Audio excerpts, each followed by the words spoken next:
A service of KIBMradio.com, the Internet's home for an all old-time radio.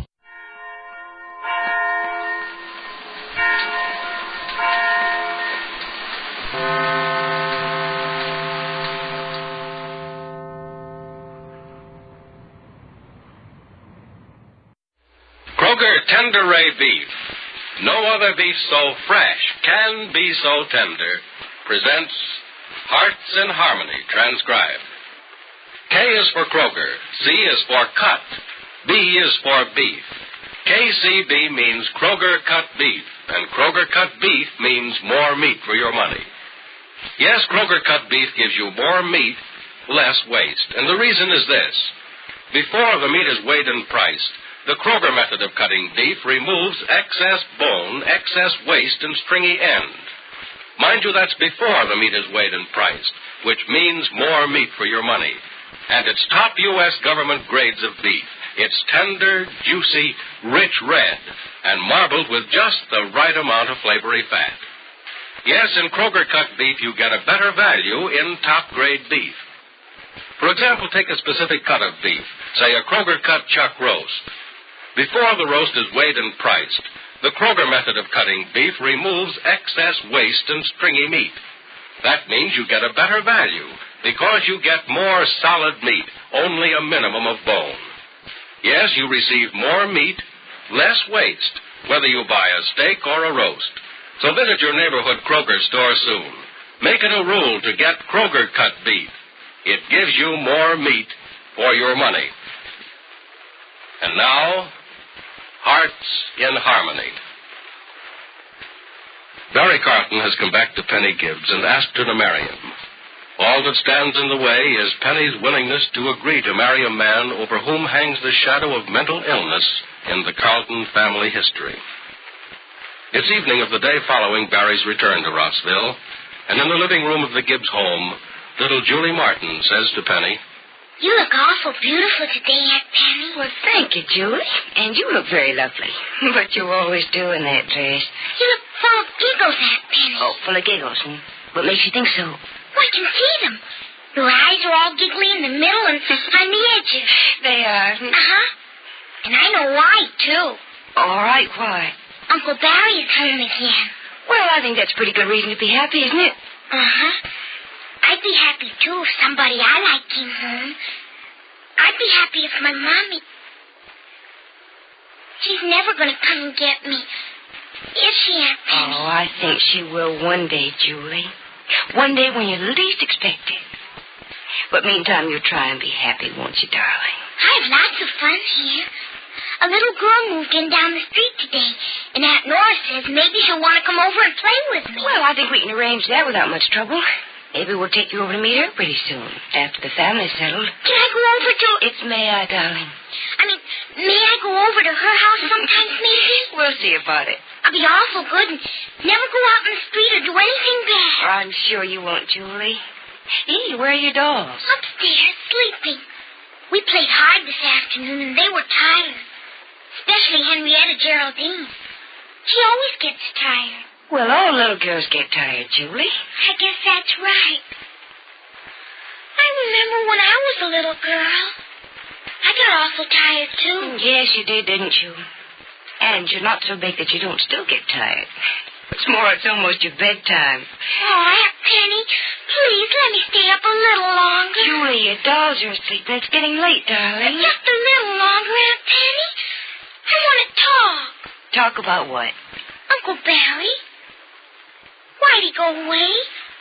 Why'd he come back? Oh, Julie, that's a long story, and it'd take all night to tell you. Besides, you think it's a boring story, and you'll fall asleep long before it's finished. Why would I? Because it's a story for big girls, not little ones. But I'm not a little girl. Oh, that's right. Then why can't you tell me the story? Because it's a story for big girls, and not little big girls. Oh. I'll tell you about it someday, though, when you're a big girl. Why do big girls understand things that little ones don't? Oh, for lots of reasons, darling. Little girls haven't had the experience of schooling or lived as long as big ones. Yep, living is the most important reason. So when you've lived 20 or 30 years, you'll automatically understand a lot of things that you don't know. It's fun to know things, isn't it, Aunt Penny? It's very helpful to know things. I know something that's fun to know. You do, huh? What? I know you're going to marry Uncle Barry. Am I? That's why he came back home, isn't it? In a way it is, Julie, but... But you're going to marry him, aren't you? I'm not sure yet, darling. Why? That's another very long story. Oh. I'm not big enough, you mean?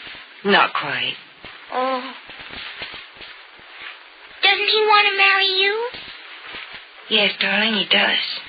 Don't you want to marry him, Aunt Penny? Yes, Julie, I want to marry Uncle Barry very much. Then why don't you say you will? Because it's... I know. I'm big, but not big, so I won't understand.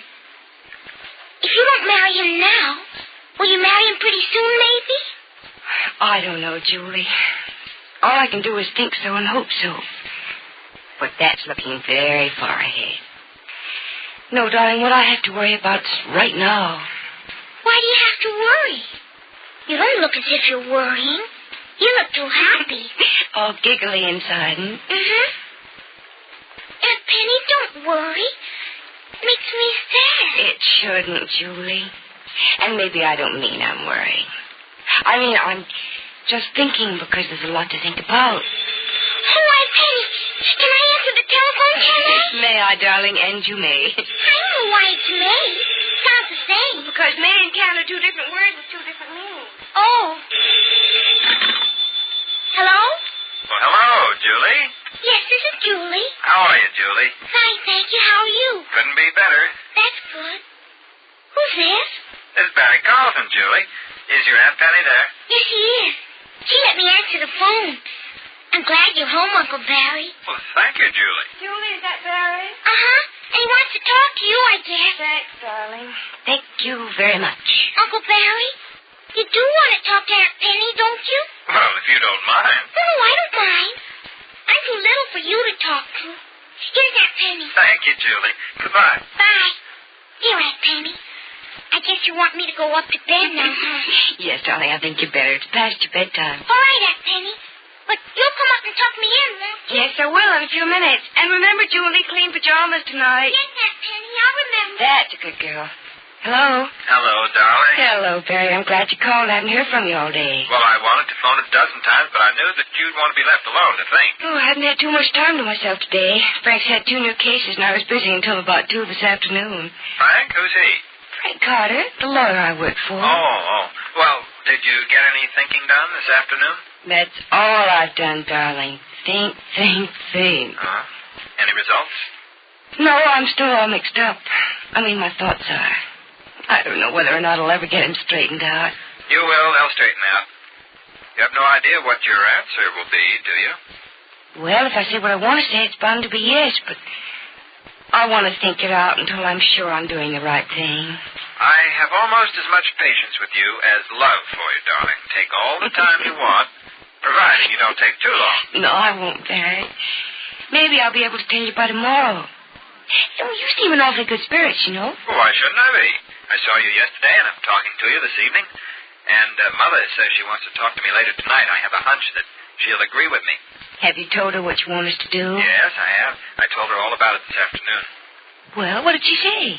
Nothing much. She wanted to reserve her opinion until this evening. You women are all alike, aren't you? You refuse to commit yourself until you've consulted your thoughts. Oh, darling, this takes a lot of thinking. Anyway, let me know what your mother says, will you? So far, I haven't been able to decide for myself. Maybe what she has to say will be of some help.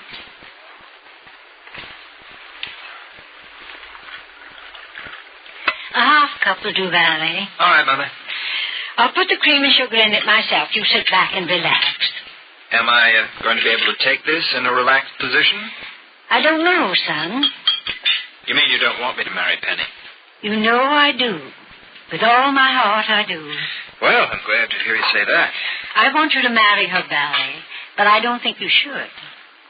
Why not? You know why not. You know why you went away. The same shadow over you, my son. A few weeks out of town hasn't made any difference. They've made a difference in the way I feel about things.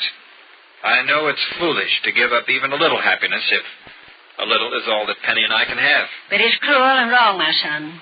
You should have stayed away. You shouldn't have come back to Rossville and to Penny. But I had to, Mother. It was as if something forced me back, and don't say it's weakness. No, I don't say it was weakness. It was love. Too strong for reason. But you must return to reason and go away again. Out of the country if you must, to stay away from her.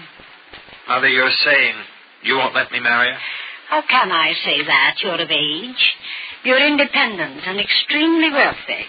I have no power over you but the power of persuasion, and I beg of you not to marry that girl. Why can't I if I love her, which I do, and she loves me, which she does? Why can't I if she knows the situation and the danger and wants to take the risk with me? You just can't. It isn't being fair. There's nothing right about it. Absolutely nothing. If Penny decides she wants to marry me, should I refuse her? Yes. I won't do that, Mother. I won't. Penny knows what she's doing. She's a highly intelligent young woman. If she agrees to marry me, it'll be with the full knowledge of the risks and the heartaches that may follow. And if she refuses to marry you, then what? Then I won't urge her. I'll let the matter drop. Do something else with my life, I guess. Do you mean that? I'm well aware of the unfairness of all this, Mother. All I've decided is what I want to do.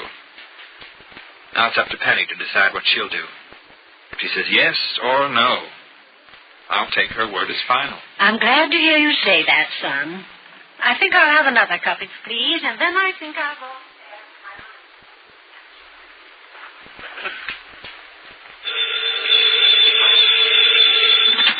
Hello?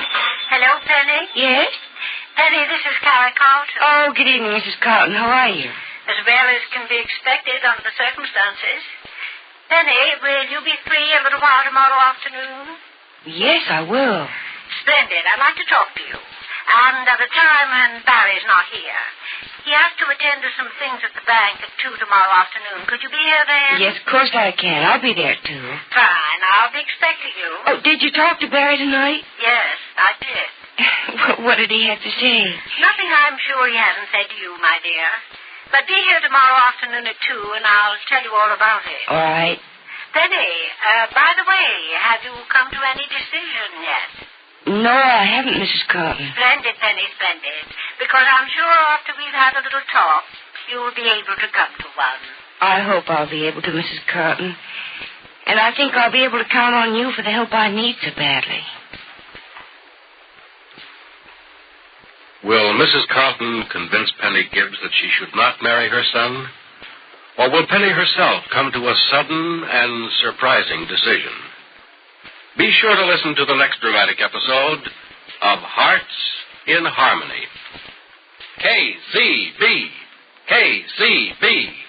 KCB means Kroger cut beef, and Kroger cut beef means more meat for your money. That's right.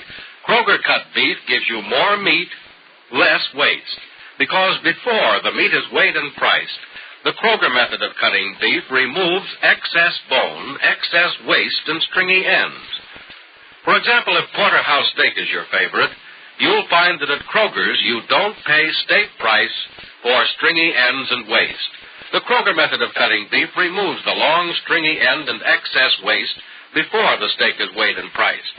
But see for yourself by visiting your Kroger store. Notice that you get more meat, less waste, and it's top U.S. government grades of beef. Beef that's tender, juicy, rich red, and marbled with just the right amount of flavory fat.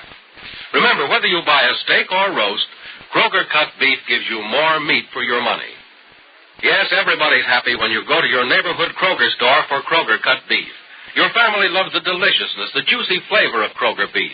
You love the way it cooks up so perfectly, and your pocketbook loves the fact that Kroger cut beef gives you more meat for your money.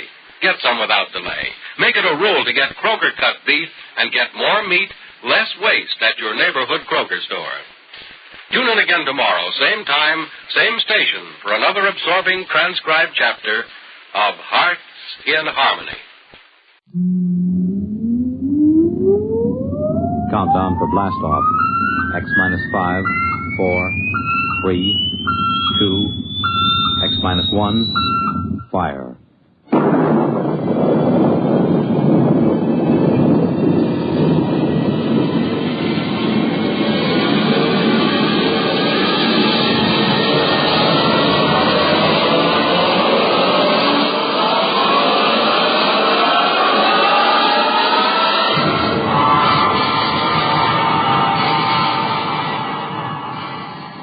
From the far horizons of the unknown come tales of new dimensions in time and space. These are stories of the future, adventures in which you'll live in a million, could be years, on 1,000 maybe worlds. The National Broadcasting Company, in cooperation with Galaxy's science fiction magazine, presents X minus 1.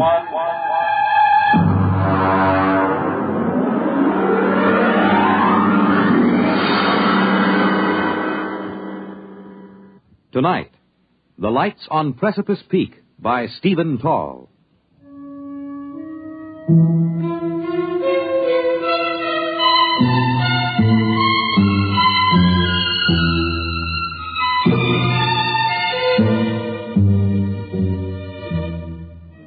We were sitting on the porch of the lodge, the three of us, Chuck Evers, Royston, and myself.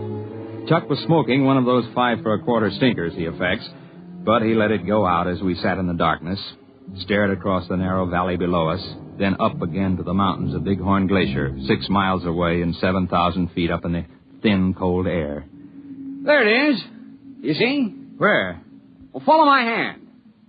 I'll line it up with a tall pine tree on the first ridge. You see? Very small, dull red. It's been up there for about 5 minutes. I didn't see anything before. You see? Moving along. Well, it seems to be the lip of Bighorn Glacier. Give me the binoculars. Yeah, it's a glow, all right. Small but definite glow. You want to see it, Royston? Thank you. Well, that's that. You can see it, but still you can't. The glasses didn't pick up any outline. It's still just a glow. Spooks, that's what. Spooks. Spooks? Yes. Apparitions. Haunts. Hobgoblins. Ghosts. Banshees. Well, at least these mysterious lights of Precipice Peak make no sound. Are you sure? How do you know that every coyote that you hear is really a coyote? Well, at any rate, if they make sounds, they're sounds of the country. A miserable country. Sir, you were speaking of the land I love. If you don't like it, why stay around? It is supposed to make me a man of vigor with red corpuscles and a need for cold shower baths. Actually, there is nothing wrong with me. I was simply born to sit and watch while great louts like you run and wrestle and climb and sweat.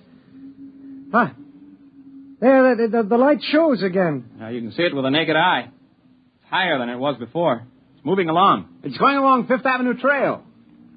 Spooks don't need a route of ascent even on Precipice. All of a sudden, the lights of Precipice Peak are getting solid. Now, I've got a feeling they'll leave a sign. Sign? Ah, yes. Traces. Right. Traces, tracks, spoors. The only mystery about those lights is we don't know who makes them. They're getting to be a tourist attraction. Maybe that's a lead. Over the swamps of Louisiana, where I wish I now were, I have seen balls of fire that were drifting. It is swamp gas, methane, slowly oxidizing, glowing. Could this up there on the mountain be something like? Almost impossible. Anyhow, balls of gases wouldn't follow a trail. Those blasted lights do. Well, take it easy, Chuck, boy. Tomorrow you can look for yourself, remember? At daybreak, we go up to solve the mystery of the lights. Ghastly. To go out at dawn is as bad as eating raw flesh. But tap on my cabin door as you go by. I will wave to you from the window.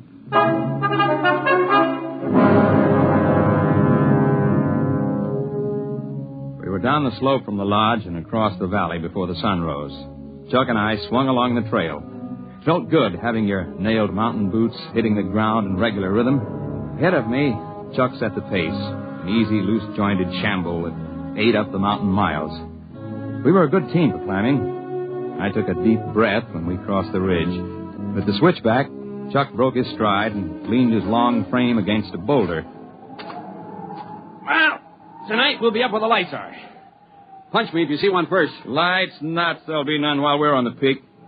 $5 says so. Well, I'm not a rich man, but I love a sporting chance. Here's my 5. It's a bet. Where'll we put him? Well, here. I'll empty this out. I got a tobacco tin. Stick it in here. Okay. Here's my 5. All right, we'll put it under the stone here. Nobody will find it under there. It's off the trail. All right now? If there are lights, it's yours. No lights, it's mine. Right? Right.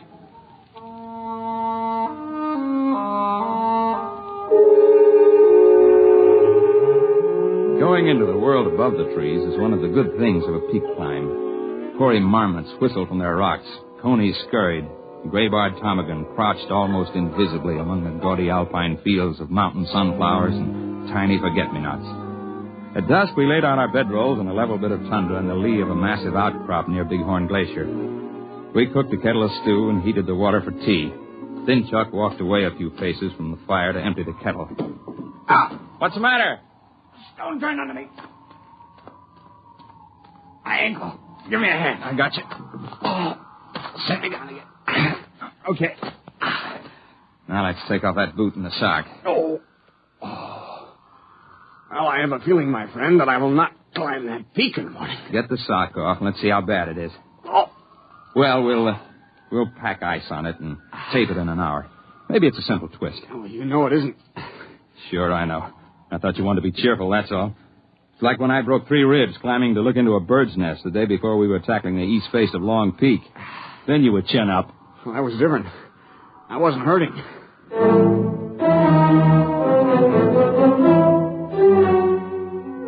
When the stars were out and the quarter moon rose from the plains, I got up from my bedroll seat by the fire. Chuck's ankle was taped, and he was easing it before him as best he could. Well, that's not so bad for a foot. It only hurts by trying to walk on it. Well, I'm going to have a look before we turn in. My 5-spot says there won't be any lights. But the technical crew may be monkeying around somewhere. Well, take it easy. I'll just skirt along the edge of the glacier. Back in half an hour. You take it easy. I know Bighorn Glacier. Its crevices are so consistent they're shown on maps. I carried an ice axe, but I didn't figure to use it. And I'd worked my way for a number of minutes along the edge of the moonlit ice sheet. I suddenly got the idea that I should cross it. The glacier had a good snow covering. The going was easy. The view was something few men see. I automatically avoided the big ice cracks. I knew where they were. And then I slipped through a snow roof and fell. I wasn't hurt.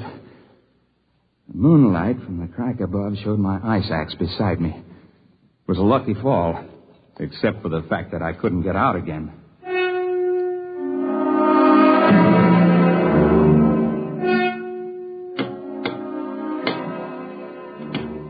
Time after time, I tried to dig hand and foot holes into the splintering ice wall. But I was squeezing my fingers, making no headway. Cold was beginning to bite into me. So I settled myself on my heels quietly and tried to decide what to do.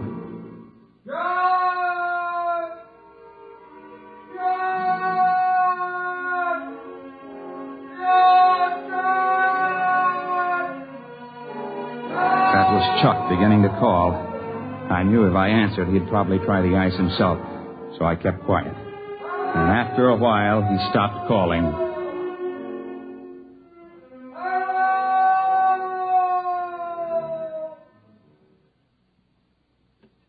And then, suddenly a dark silhouette showed in the narrow crack of sky above. Are you injured? Well, I'm okay. Just drop me a rope and I can walk up the wall. Mind the snow ledge. I didn't, and look at me. A joke? Here's the rope. Hey, what kind of a rope is this?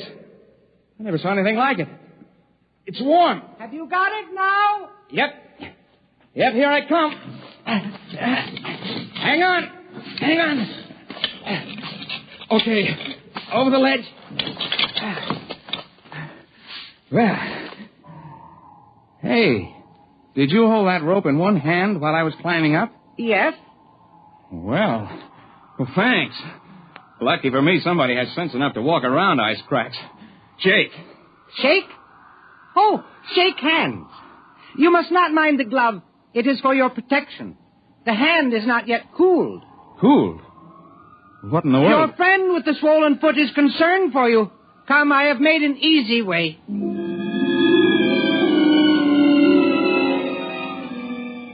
I've climbed mountains up and down the Rockies, but I confess, following this fellow, I felt like a tenderfoot. The man's odd voice and stilted phrases tantalized me, but I knew they were not entirely strange. There was the question of his hot hand. I dropped back a couple of paces. The man was setting his booted feet into a line of holes that had not been on the glacier earlier. I could swear to that. And as we approached the edge of the glacier, I could see him clearly, for he was surrounded by a dim red glow which grew brighter with each step. In a few moments, it was as if he were outlined in flame, and I could feel a warmth radiating from him. I wondered why the snow didn't melt under his tread. It's the boots! They insulate! Oh, I see. Thank you. Hey, you not only light up, but you pick brains. Both good tricks. A joke? I guess so. Only here on Earth are there jokes. We can never be sure about them. We, huh? I thought a gag like this would take cooperation. How many of you boys are in on it? We are 4. We had left the ice. We were threading along the little ledge that gave onto the boulder field. I noticed that the ruddy glow had faded completely, that the man up ahead was now simply a dark silhouette. We reached the tundra and spotted Chuck's tiny fire. He sat next to it, the tape-footed ankle eased on a pack sack before him. Well, hello. You took your time. I fell in a crevasse. And I owe you $5. Oh? Oh! You should put the more important statement first. But we can take that up later. I see we have company. Oh, yeah. This is Chuck Evers. I'm afraid I didn't catch your name. I am called Zell. Zell? Yes. Well, it's different anyway. That is because I am different. He can read your head like a crystal ball. And he lights up like a neon sign. Easy, boy. You slipped on the ice before. Sit down. Let's quit being funny. Let us all sit, and I will tell you why I am Zell. I will do it because I know when you repeat my words that you will not be believed. Now, listen. You listen. You came up to climb the peak, but also you came to see what caused the lights. If you had not had misfortune, you would have climbed the peak, but there would have been no lights. We would not have come. Hey, there's a light back up there where we were. You see? That red light on the glacier? Well, yeah. Yeah, moving across. That is Zor. We grew in the same membrane. He is erasing our trail across the ice. Yeah, very smart. We can tell tales down there, but there won't be any proof, huh? That is correct. Chuck Evers, you are wondering about the statement that we grew in the same membrane? Well, yeah. Yeah, I was thinking... I should have said that we are twins. Holy... You're right, John. It is telepathy. You weren't out of your head. The truth is simple. We have told it before, but no one ever believes. And it has not seemed wise to support our facts. We, Zor and I, with our companions Zim and Zet, are explorers. But we do not explore mountains. Here we rest and allow ourselves to behave normally. We explore in towns and cities where people gather. It is strenuous. We cannot tolerate it for long. Then we must go into seclusion and renew ourselves. Yeah, I know what you mean. 10 days in Denver and I feel like I've been staked with a short rope. I gotta get away. Your problems are simply a matter of preference. Ours are physiological. We cannot long maintain metabolic balance in the company of people.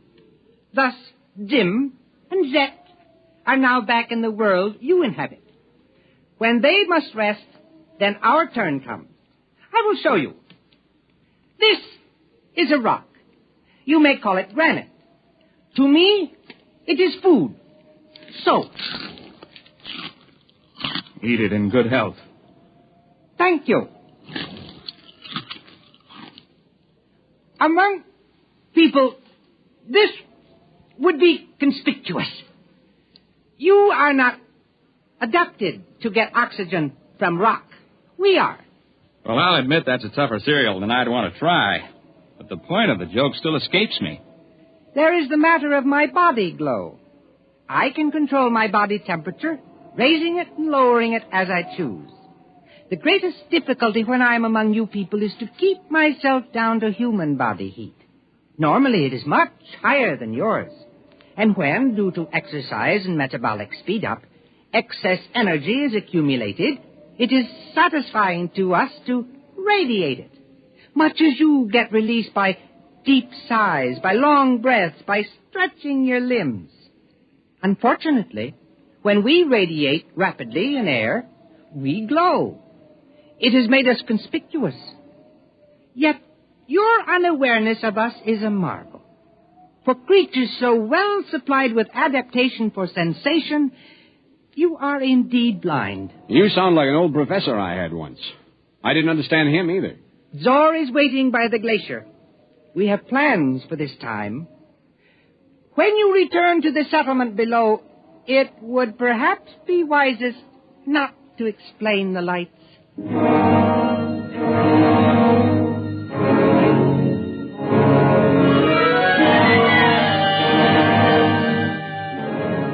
We both sat silently beside the dying fire. When we looked up toward the upper reaches of the glacier, 2 gleaming spots, dull cherry red, moved steadily across the ice. They were visible for brief minutes and slowly faded. To descend Precipice Peak, even if only from Bighorn Glacier, is no fit task for a cripple. Still, we knew it had to be done. So in the early morning, we set about it. Where the going allowed it, I simply backpacked Chuck. We made use of every ledge. We thought Chuck could rappel himself down spots he could not climb or be carried. We were both mountain men and tough. But by mid-afternoon, we knew we'd had enough. We were lucky, though. We ran into Heine Cobb, the ranger, heading down trail with 2 pack horses. We stopped only once, the big switchback.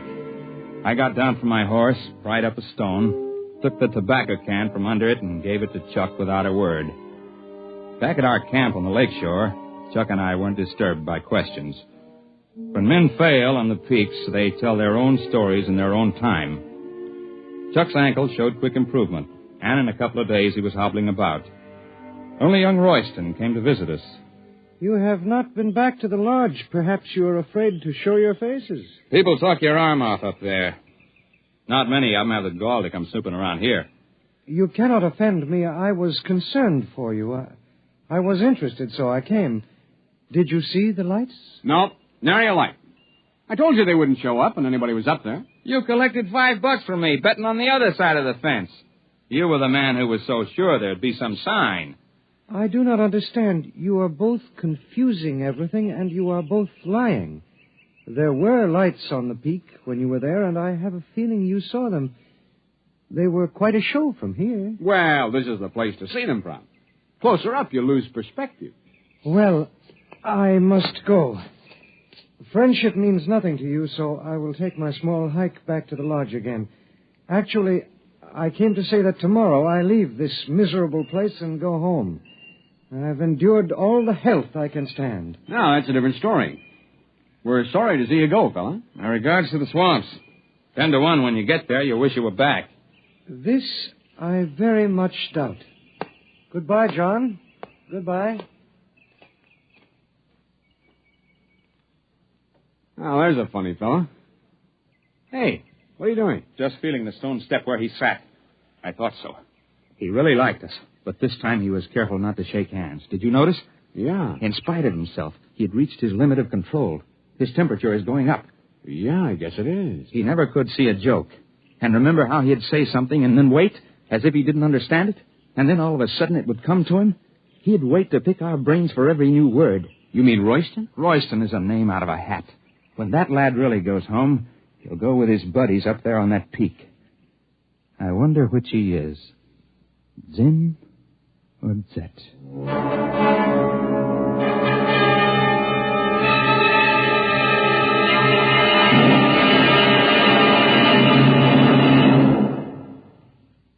You have just heard X-1, presented by the National Broadcasting Company in cooperation with Galaxy Science Fiction Magazine, which this month features Man in the Jar, the story of Vane, who did not bottle live people indiscriminately.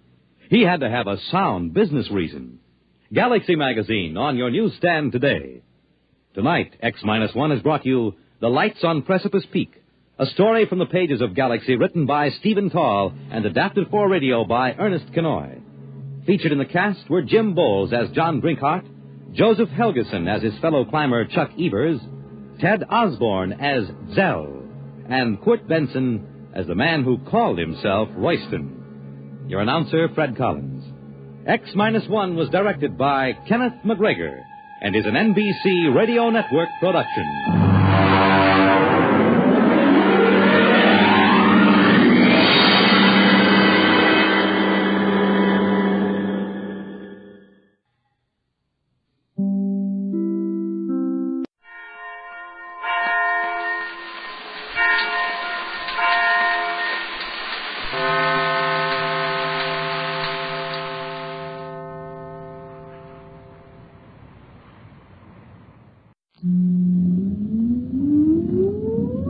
Countdown for blast off.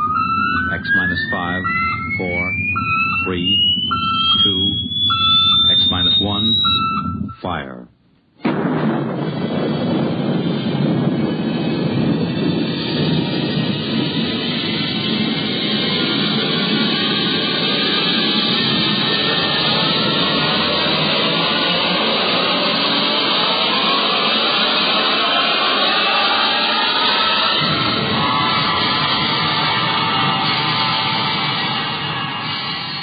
From the far horizons of the unknown come tales of new dimensions in time and space.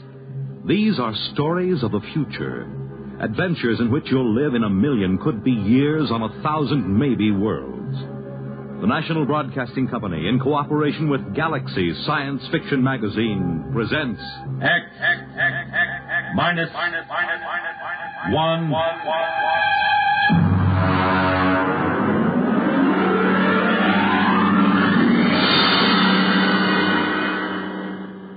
Tonight, Protection by Robert Sheckley.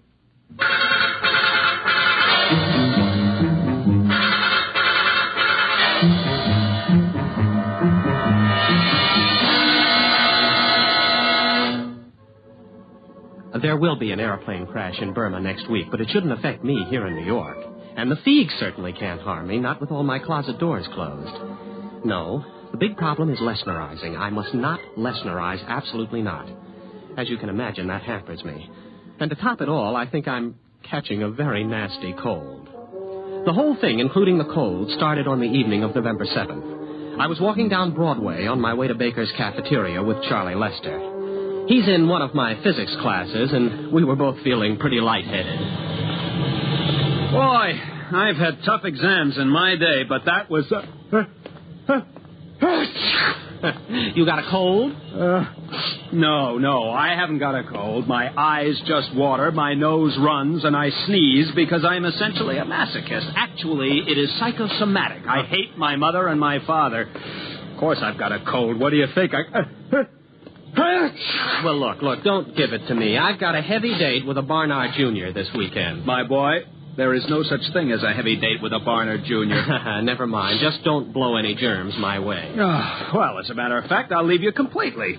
I have to go over to South Hall to pick up some books. So long.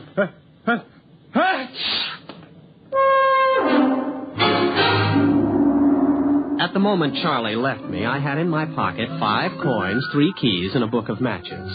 Just to complete the picture, let me add that the wind was coming from the northwest at 5 miles per hour. Venus was in the ascendancy, and the moon decidedly gibbous. You can draw your own conclusions from this. I reached the corner of 114th Street and began to cross.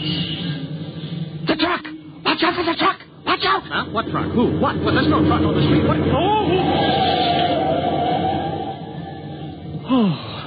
Oh, thanks, friend. If you hadn't warned me, I'd... Hey, where are you? Who said that to me? Where are you? Can you still hear me? Well, sure I can. Where are you? There isn't anybody here. Where are you? Gronish. Is that the reference? Refraction index. Creature of insubstantiality. The shadow knows. Did I pick the right one? What, you're invisible? That's it. I knew the concept was somewhere in you. Well, what are you? A Valadusian dirge. A what? Would you mind opening your larynx a little wider, please? You see, I am using your sub-vocalizations to communicate. Now, breathe deeply. That's it. That's it. Ah, that's better. Well, let's see now. I am the spirit of Christmas past, the creature from the Black Lagoon, the bride of Frankenstein. Now, hold on. What are you trying to tell me? That you're a ghost or a creature from another planet? Same thing, obviously. Oh, well, that makes it all perfectly clear. Any fool can see that a disembodied voice must belong to someone from another planet. Exactly. I'm invisible on Earth, but my superior senses spotted approaching danger and warned you of it. Well, thanks. Thanks anyway about that. Well, what are you? One of those strange voices that warns Aunt Minnie to stay out of the elevator? Which then crashes to the basement? Something like that. Well, goodbye. What's the matter? Well, not a thing, except that I seem to be standing in the middle of 114th Street talking to an invisible alien from the farthest reaches of outer space. I suppose only I can hear you. Well, naturally. Oh, great. Well, you know where this sort of thing will land me. The concept you are sub-vocalizing is not entirely clear. Now, look, please, go back to one of my childhood traumas where you came from and let me alone. Thanks for the warning about the truck. Good night. Where are you going? I am going to a saloon down the street, much frequented by Columbia students. Won't you talk with me? Look, please, will you cut it out? There are 2 girls watching me now. But you must talk to me. The real subvocal contact is very rare and astonishingly difficult. Sometimes I can get across a warning just before a dangerous moment, but then the connection fades. Well, you mean that is the explanation of premonitions of danger? That's right. Conditions might not be right for this kind of contact for another 100 years. Look, this is very interesting stuff for Professor Ryan at North Carolina, not for the physics department at Columbia. I have heard statistics about the overcrowding of mental hospitals, and I am not interested in contributing to that condition. Besides, there's a cop looking at me. I appreciate your social situation, but this contact with me is in your own best interest. I want to protect you from the myriad dangers of human existence. Get lost. Well, I can't force you. I'll just have to offer my services elsewhere. Goodbye, friend. Goodbye. Oh, just one last thing. Stay off subways tomorrow between noon and 1:15 p.m. Why? Someone will be killed at Columbus Circle, pushed in front of a train by shopping crowds. You, if you're there. Goodbye. No, what? Someone will be killed there tomorrow? Are you sure? Of course. It'll be in the newspapers? I should imagine so. And you know all sorts of stuff like that? I can perceive all the dangers that radiate toward you and extend into time. My one desire was to protect you from them. Oh. Well, look, will you wait till tomorrow evening? Those 2 girls are giggling now. You will let me be your protector? I'll tell you tomorrow after I read the late papers. The item was there, all right. I read it in my furnished room at 113th Street. Man pushed by the crowd, lost his balance, fell in front of an oncoming train. Well, this gave me a lot to think about while I waited for my invisible protector to show up. By the time he contacted me, I didn't know that I liked the whole idea. Don't you trust me? I just want to lead a normal life. If you lead any life at all. That truck last night? That was a freak. A once-in-a-lifetime hazard. It only takes once in a lifetime to die. There was the subway, too. No, well, that doesn't count. I hadn't planned on riding it today. But you had no reason not to ride it. That's the important thing. Just as you have no reason not to take a shower in the next hour. Why shouldn't I? A Miss Flynn who lives down the hall is now taking her shower and will leave a melting bar of pink soap on the pink tile of the bathroom floor. You would have slipped on it and suffered a sprained wrist. Not fatal, huh? No. Hardly in the same class with, let us say, a heavy flower pot pushed from a rooftop by a certain unstable old gentleman. Well, when is that going to happen? I thought you weren't interested. I am very interested. When? Where? Will you let me continue to protect you? Well, now, just tell me one thing. What's in this for you? Satisfaction. For a Valadusian Dirg, the greatest thrill possible is to help another creature evade danger. But isn't there something else you want out of this? Some trifle like my soul or rulership of the earth? Nothing. To accept payment for protection would ruin the emotional experience. All I want out of life, all any Dirg wants, is to protect someone from the dangers he cannot see, but which we can see all too well. We don't even expect gratitude. What about the flower pot? It'll be dropped at the corner of 10th Street and McAdams Boulevard at 10:30 tomorrow morning. 10th and McAdams. Where's that? In Jersey City. Well, I've never been to Jersey City in my life. Why warn me about that? I don't know where you will or won't go. I merely perceive dangers to you wherever they may occur. What should I do now? Anything you wish. Just lead your normal life.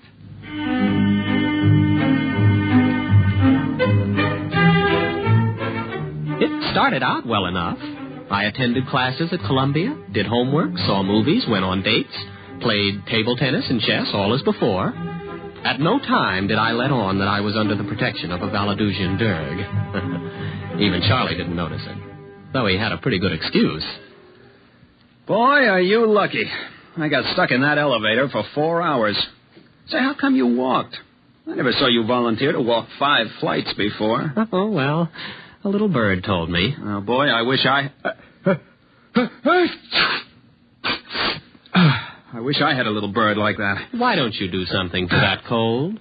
Why should I? What's it ever done for me?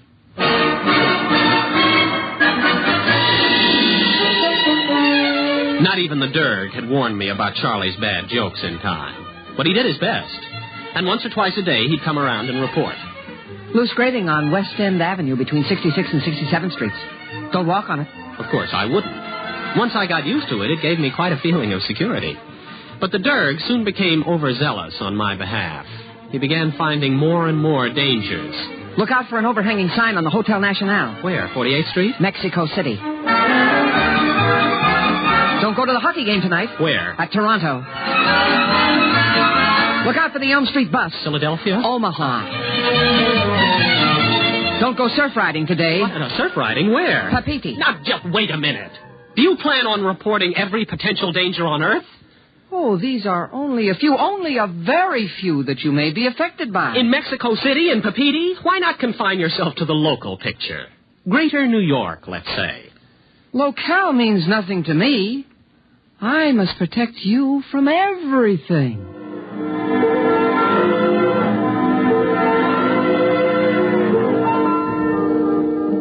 Well, it was rather touching in a way, and there was nothing I could do about it. I simply had to discard from his reports the various dangers in places like Hoboken, Thailand, Kansas City, Angkor, Sarasota, and Paris. I concentrated pretty much on Manhattan. He did save me from a pretty nasty holdup on Cathedral Parkway and a 4-alarm fire. But he kept stepping up the pace. Tainted food in Baker's Cafeteria. Don't eat there tonight. Amsterdam Bus 312 has bad brakes. Don't ride it. Mellon's Tailor Shop has a leaking gas line. Explosion due. Have your clothes dry cleaned elsewhere. Rabbit mongrel on prowl between Riverside Drive and Central Park West. Take a taxi. Soon I was spending most of my time not doing things and avoiding places. Danger seemed to be lurking behind every lamppost waiting for me. I rather suspected the Derg of padding his report. All my reports are perfectly genuine. If you don't believe me, try turning on your lights in the psychology class tomorrow. Why? Defective wiring. Look, I don't doubt your warnings. I just don't think life was this dangerous before you came along. Well, of course it wasn't. Surely you know that if you accept protection, you must accept the drawbacks of protection as well. Drawbacks like what? Protection begets the need of further protection. That is a universal constant. Before you met me, you were like everyone else, and you ran into such risks as the situation offered. But with my coming, your immediate environment has changed, and your position in it has changed, too. Why? Because it has me in it. It is well known that the avoidance of one danger opens the path to others. Are you trying to tell me that my risks have increased because of your help? It was unavoidable. Why, you miserable extraterrestrial con man. Now, look. All right. Thanks for everything. I'll see you on Mars or wherever you hang out. You don't want any further protection? You guessed it. Don't slam the door on your way out. But what's wrong? Your risks have increased, but my capacity for detection is more than ample to cope with it. I'm happy to cope with it. So it still represents a net gain in protection for you. Yeah, I know what happens next. My risks just keep on increasing, don't they? Not at all. As far as accidents are concerned, you have reached the quantitative limit. What does that mean? It means that there will be no further increase in the number of accidents you must avoid. Look, if you leave me alone, my original environment will return, won't it? And with it, my original risks? Eventually. If you survive. Fine. I'll take that chance. You cannot afford to send me away. Tomorrow... No, don't tell me. I'll avoid the accidents on my own. I wasn't thinking of accidents. What then? I hardly know how to tell you. A gamper is after you. Oh, again? A what? Now, what kind of a gag is this? A gamper is a creature from my environment. I suppose he was attracted by your increased potentiality for avoiding risk due to my protection. Now, look, you can take your gamper. If he comes, try driving him off with mistletoe. Iron is often effective if bonded to copper. Will you get also. out of here? Are you sure? Beat it. Blow. Scram. Get out. Go on. All right. All right. Goodbye. Goodbye. Are you gone? Are you really gone? Good riddance. What's that? Dirk, is that you? Hey, your motor's running. Dirk? What is it? What is that? What is that? Oh, it's the gamper. Dirk, get me out of this. Dirk! Dirk, get me out! Dirk, come back, Dirk! Did you call? Oh, the gamper. Mistletoe. Wave it at the gamper. Where in blazes am I going to get mistletoe? Iron copper, then. Copper. Oh, I've got a paperweight on my desk. The chair leg is iron. Touch it with the copper. Quick!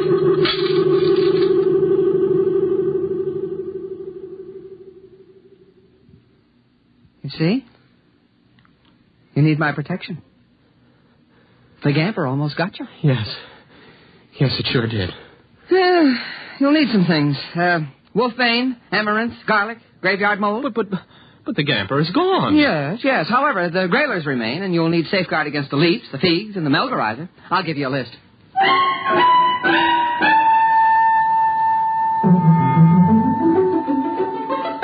He gave me a list, and I went shopping. I ran into Charlie at the supermarket. Hey, Bob! Where you been? Wolfbane, amaranth, garlic. They must have garlic. Well, sure, they got garlic over here. Oh. Well, I guess you know what I came in for. Tissues? What else? Now, let me see. Graveyard mold. You think they'd have it here? Hey, boy, what's the matter with you? You look white as a ghost. I'm white as a gamper, or a grailer, or a leap, or a fig. Well, what is that, jive talk? Please, Charlie, don't bother me. I'm busy. All right. Who has the nearest graveyard that would be moldy this time of year?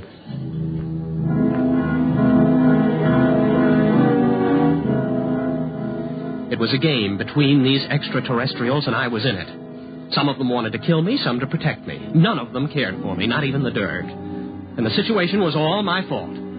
At the beginning, I had the accumulated wisdom of the human race at my disposal. That tremendous and distinctive hatred of witches and ghosts, the irrational fear of alien life. For my adventure has been played out 1,000 times, and the story is told again and again, how a man dabbles in strange arts and summons up a spirit. By so doing, he attracts attention to himself, the worst thing of all. So I was welded inseparably to the Dirk, and the Dirk to me. Until yesterday, that is. Charlie came to my room to visit. Hey, boy, how you been? I haven't seen you in class for a while. Oh, you mind if I hang up my coat? No, don't. No, don't open the closet door. Well, what's the matter? What's in there? Nothing, only that's the only way to hold off the figs, by keeping closet doors closed. The leaps are more menacing, but the eye of a toad seems to stop them. And the melgarizer is dangerous only in the full of the moon. Only in the... Uh-huh. Well, Bob, it's been grand. Bye.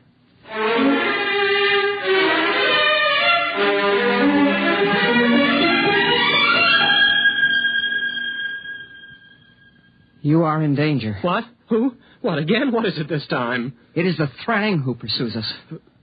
Us? Yes, myself as well as you.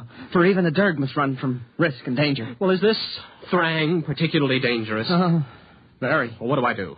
Snakeskin over the door? A pentagon? Burn incense? Anything? None of these. The Thrang must be dealt with negatively by the avoidance of certain actions. All right. What shouldn't I do? You must not Lesnerize. I must... Lesnerize? What's that? Well, surely you know it's a simple, everyday human action. Well, I probably know it under a different name. Explain. Very well. To Lesnerize is to... What? It is here. The Thrang. The Thrang is here. Dirk, where are you? What should I do? This has me. What should I do? It has me. I'm going. The Thrang. Don't let the line. Don't let the line.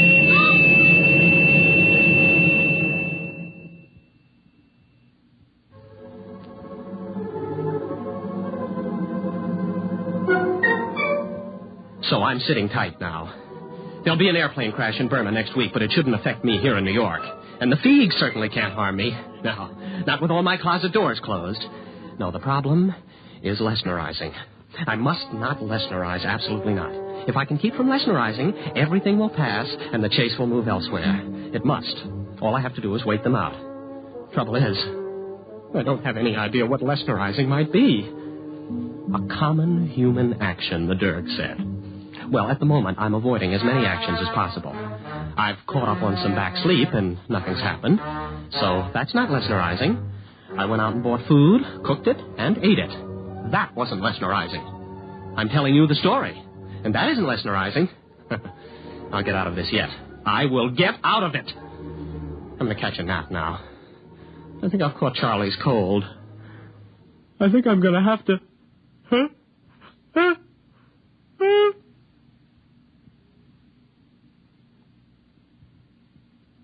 You have been listening to Protection by Robert Sheckley on X-1.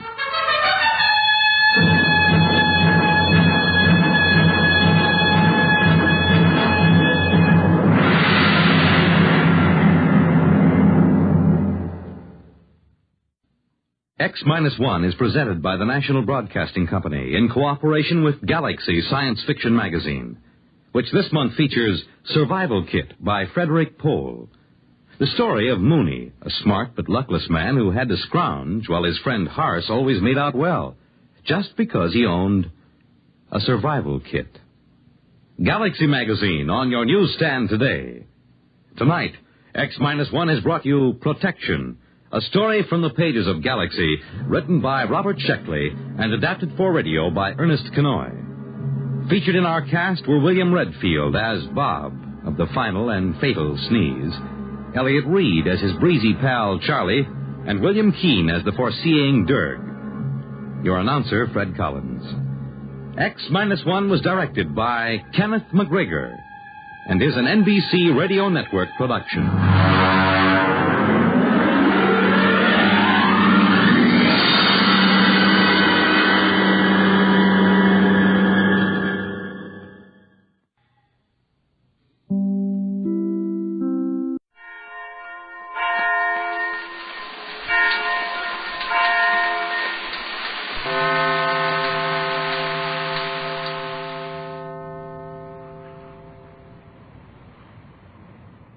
Down in the inner prison cells of the magic island of Euclidia, the little Gregory party is beginning to realize that their escape from the island will not be as easy as it was the first time. Their lives are apparently in no immediate danger, though the Euclideans have many ways of making life unpleasant for their prisoners. And one of these methods is now being tried on Captain Tex Bradford. When the captain went into the steel corridor to answer a knock at the door, Joan felt that something was wrong, as the Euclideans do not knock on prisoners' doors. Her fears were well-founded, for Tex was slow in returning, failed to answer their calls, and then a Euclidean ray gun was heard. We find Mrs. Gregory, Jerry, and Joan standing over the unconscious captain as he lies in a crumpled heap on the floor of the corridor. Oh, Tex, what have they done to you? One of those ray guns. I could hear it plain as day. We know that, Jerry. The important question is, what type of ray gun? You know something of these guns and their actions, Joan. What would you say? The reaction is the same to all types of ray guns.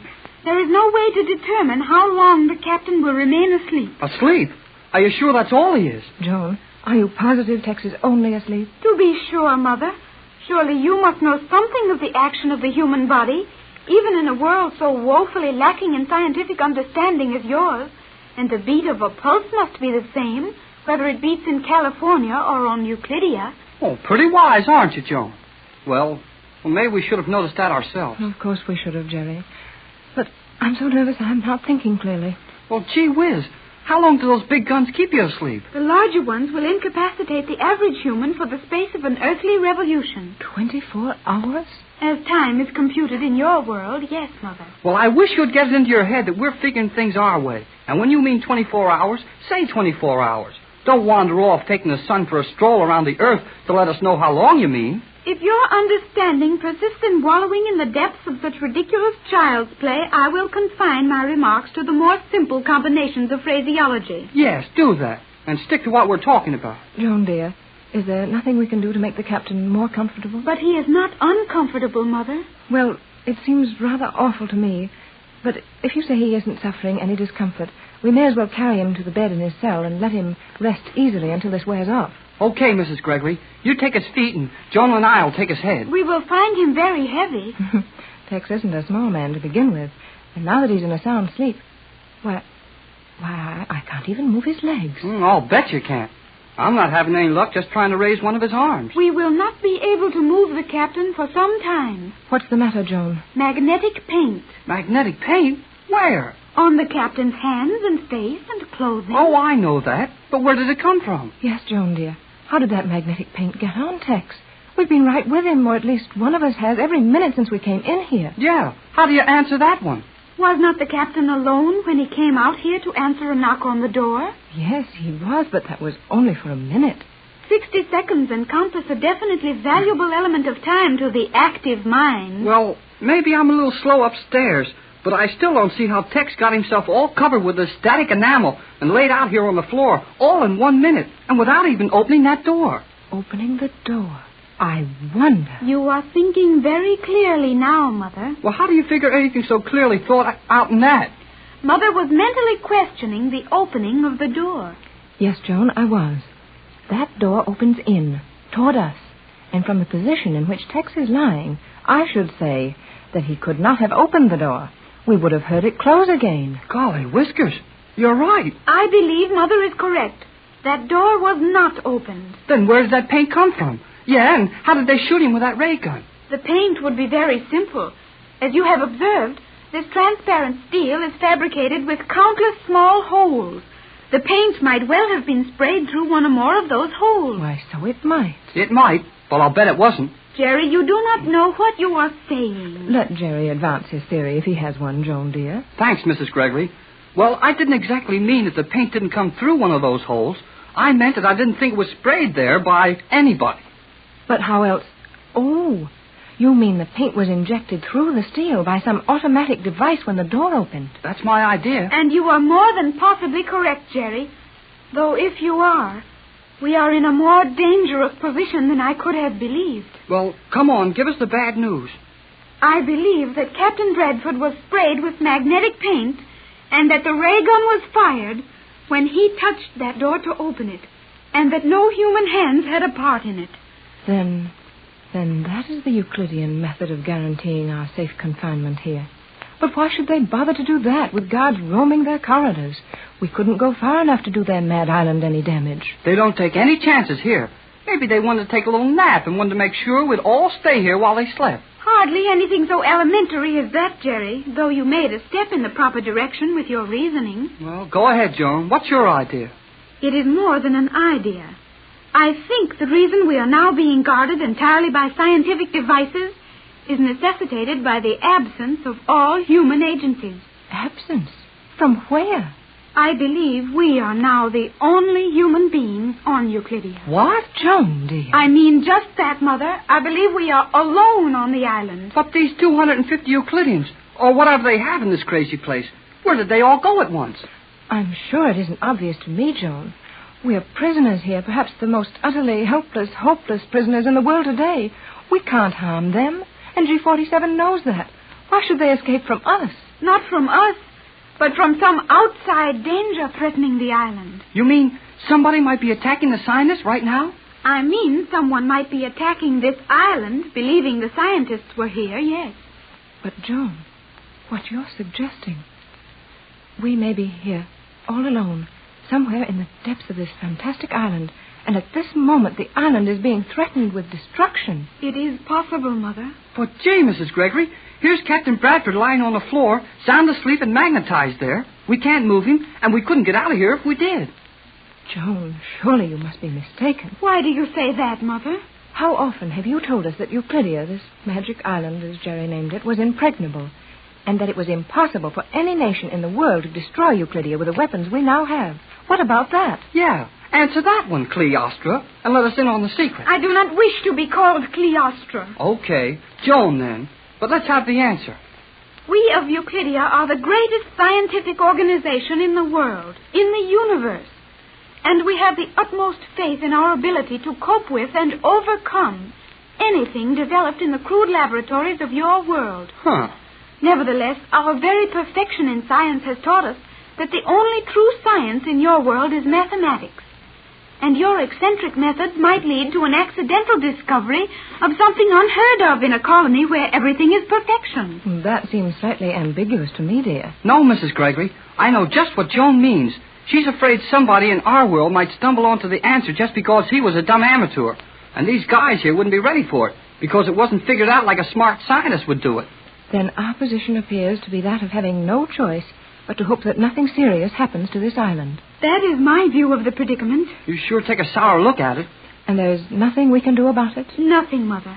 When we heard the tapping sound which Captain Bradford interpreted as a knock at this door, it was merely the automatic electrical devices actuated from the central control chamber, taking over their positions as mechanical guardians of our chambers. Then there wasn't anybody at the door at all? No one. Is there any way of being sure that the island is deserted except for ourselves?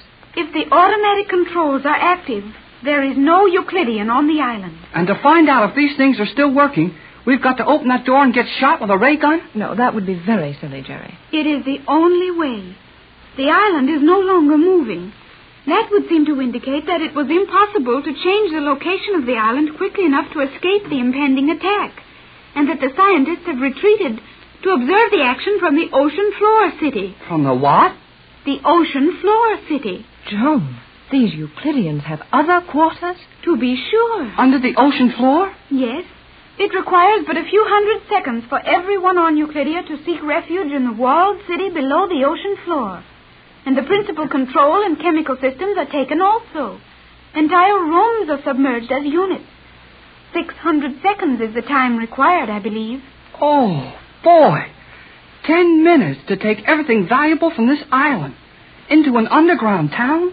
I'm forced to believe that, Joan, after all the other things we've seen around here. But I'd just as soon not learn any more of the power of these men. It only makes our position worse. Our present position is not particularly enviable indeed. And then some. We're in plenty deep. We are on the 9th level of the island. That wasn't what I meant, but it'll do. I'm going to try opening that door. I wouldn't. No, Mother. I'm going to open that door. I can't stand helplessly still and let all these things around us go on merrily on their way. Well, the only difference will be that if you open that door, you'll be asleep. And you wouldn't know anything about all these things that are going to keep right on merrily on their way just the same. You will accomplish nothing, Mother. And as Jerry has said, we will be deprived of your conversation and advice. Conversation that doesn't accomplish any more than ours has done isn't very profitable. And I haven't a single word of advice to offer. More than that, I have a small idea. And the only way to put it into use is to open that door. Very well. Stand back, Jerry, so that we will not be put to sleep if Mother insists on doing this foolish thing. Okay, Joan. Go to it, Mrs. Gregory. Gee. Peculiar. Well? Was that your idea, Mrs. Gregory? Did you have it figured out? Well, I wasn't any too sure, Jerry. But the thought occurred to me that there was at least a possibility the ray gun could only act once. Of course. How stupid of you not to think of that, Jerry. Huh? Me? What about you? I was more at fault. Never mind worrying about who thought of it. We have the door open, and nothing has happened to us. Now, what is the next move? Well, it's a cinch we can't all go out of here and leave Tex there on the floor alone. So how about Joan and I taking a quick look around some of these passageways before any of those Euclideans get back? I'm not sure, Jerry. I think it advisable, Mother. You remain with the captain, and Jerry and I will attempt to learn more of our position here. Very well, then. Oh, but you will be careful, dear, won't you? Hey, look out! Oh, close the door! What is it? Full of water. Oh, help me slam this door, quick! Oh, it's too late, Jerry. It's too late.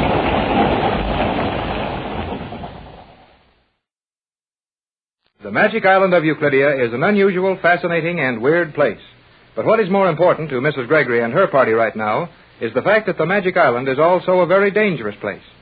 Safely locked in their cells 90 feet below the surface of the island, the Gregory party is planning escape when a knock is heard at the steel door outside their chambers. Captain Bradford goes to open the door, and a ray gun puts him to sleep for a good long time. When Patricia opens the same door a few minutes later, believing that the automatic ray gun would be good for only one shot, another steel partition at the end of the corridor gives way, and a great wall of water is rushing at them as Jerry, Joan, and Pat try to close the door. It's too late, Jerry. It's too late. No, it isn't. Shove on this door. Push hard, Mother. Oh, I'm doing my best. All together now. Push. It's nearly shut. Come on. Push. Yes, we are. We're doing it. Oh, boy. Oh, Jerry, we did it. Oh, you're very strong, Jerry. Oh, sure I am. But that was plenty close. That water must have been coming down that hole 5 feet deep. Oh, yes, Jerry. It was all of that. Looked as high as my head. Well, we got it stopped anyway. The wall of water had not reached this door in the full force of its intensity, however. What appeared at some distance as a wall of water 5 feet high was in reality no more than 18 inches in depth at this door. Oh, all right, Joan. Go ahead and make it look as if we haven't done anything. Now, Jerry. Sure, Joan didn't mean it that way. Okay, forget it. Hey, look at Tex. He is in the water. Oh, he'll drown. We must get him up at once. Oh, we can try. Come on, give me a hand. But that magnetism. Oh, I can raise his head above the water. Then the pull of magnetism is gone. Yeah. Say, that means those Euclideans are on the island again. Come on, let's get Tex up on a bed. Then you and I can make a dash out and see what's going on. Tex is breathing evenly. He didn't get any of the water. No, Mother. His face was just above the waterline. I was watching that. Oh, no wonder you weren't pushing on that door. Please, you do it. Help me get Tex up. Okay, yes, here we go. All right.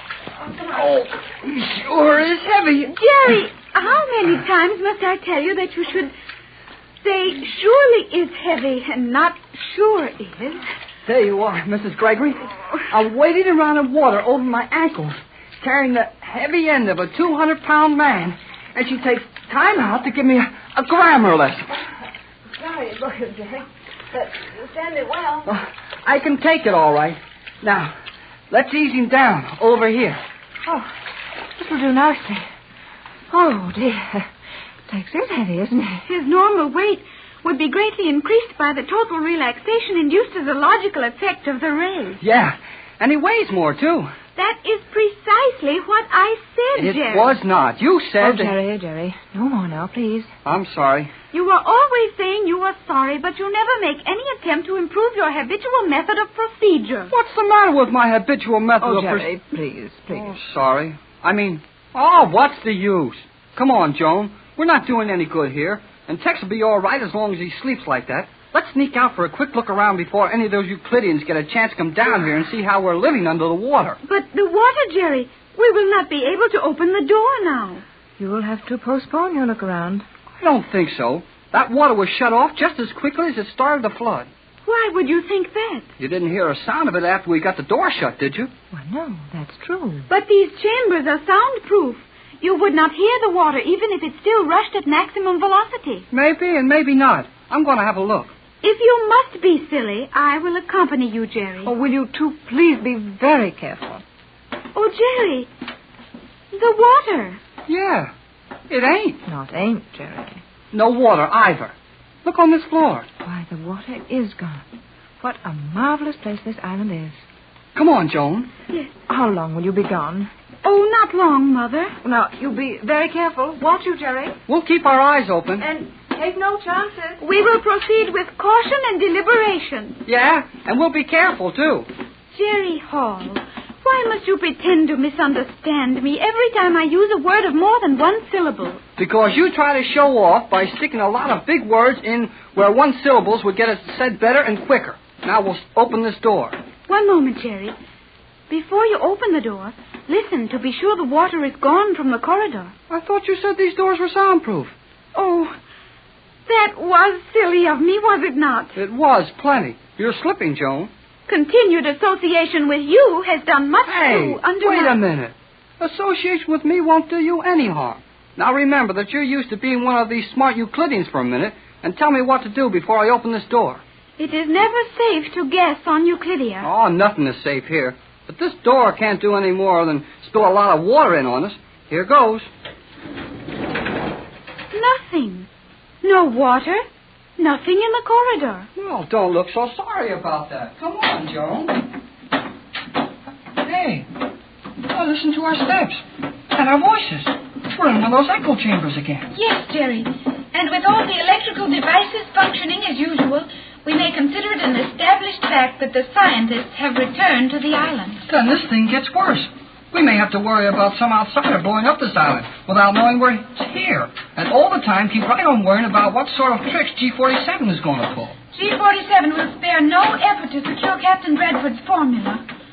But, Jerry, will Mother think it right for us to leave her with the captain? Your mother would have been about ready to kick us out of there if we hadn't gone when we did.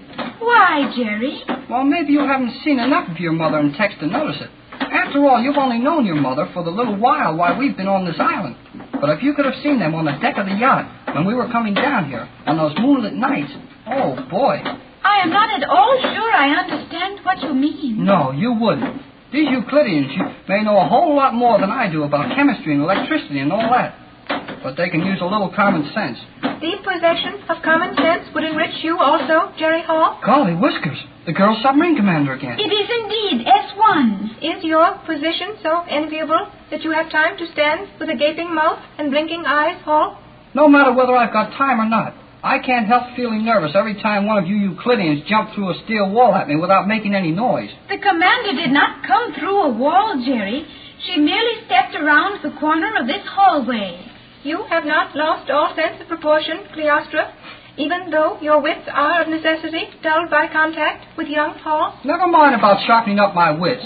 Tell us how we're going to get out of the hole we're in now. My mission is to guide you to a chamber even more strong and isolated than the one you have been occupying in comparative comfort. We are to be placed in solitary confinement? Precisely. Hey, quit pushing me around, Commander. What's the idea? You may learn a great deal more by keeping silent than will ever be revealed to you in response to your baying. Baying, huh? Oh, all right. I'll go where you want me to. Only stop pushing. Is it permissible to inquire as to our ultimate disposition? It is not. You will enter this door. What a small room. Golly whiskers, Commander. This thing isn't a big enough cell to keep anybody in. You will observe that the speaking voice is normal in tone. There is no communication possible to this chamber. Oh, and you wanted to get us in here quick and talk to us before G47 discovered where we are? Precisely. Report on your position, condition, and what has transpired. Captain Bradford and Mrs. Gregory, my mother, are in water control cells on this level. Captain asleep with ray effects. Have been flooded but now drained. Have no plans. Captain will offer formula as last resort for our safety. Very good. You will act as I instruct you? Precisely. Yeah, that's it. And maybe that's a good word to use around here. We'll do what you tell us. Precisely. Remarkable, if authentic, this attitude on your part, Hall. Oh, I'm all right. Now who's losing the time? Correct. I will proceed. This much I know of G47's plans for you. Your lives are in no danger for the moment. Euclideans will devote all possible time to relocating island. Your numerous radio messages have attracted attention of Coast and Geodetic Survey. They cannot harm us, but with instruments at their command might well determine many points concerning Euclidia. The island was moved as I thought then. Movement was slight. Surface disturbance too great. G47 now conferring with scientists. Have you definite estimate as to probable time before we will be the object of G47's attention? You should be comparatively certain of privacy for 3 rotations. Huh? 3 which? Rotations, Jerry, of the Earth. Oh, 3 days, huh? No. Days are periods of daylight on Euclidia. The complete cycle throughout any period from a given second one day to the comparable second the following or preceding day is a rotation.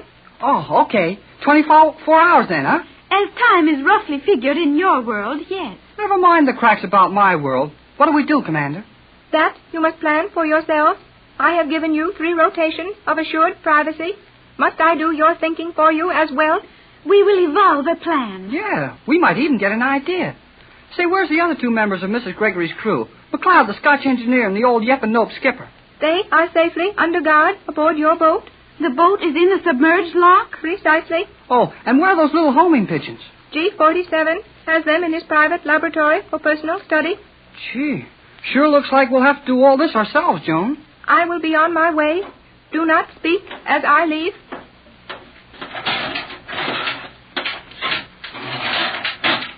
Golly whiskers.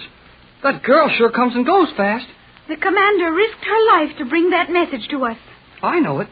Boy, she's a swell girl. And is she good looking? If her beauty is so attractive to you, Jerry... Oh, forget that stuff, Joan. You don't have to worry about her. Gosh, she's 22 years old. But even if she is pretty old, she's all right. Do you prefer the commander to me? Huh? Jerry, I like you very much. Oh, okay, I like you too. But this is no time to tell you about that kind of stuff. We've got to get back to your mother and Captain Bradford. Will they be tickled when they hear we'll have about 3 days to figure our way out of this place? 3 days? Golly whiskers.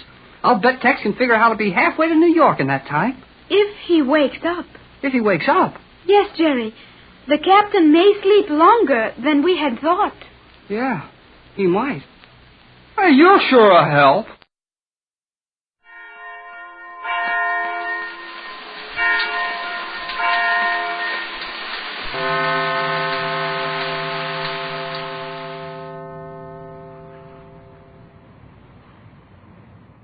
Some things are better than others, but that we should never say that anything is wrong, that it has no value.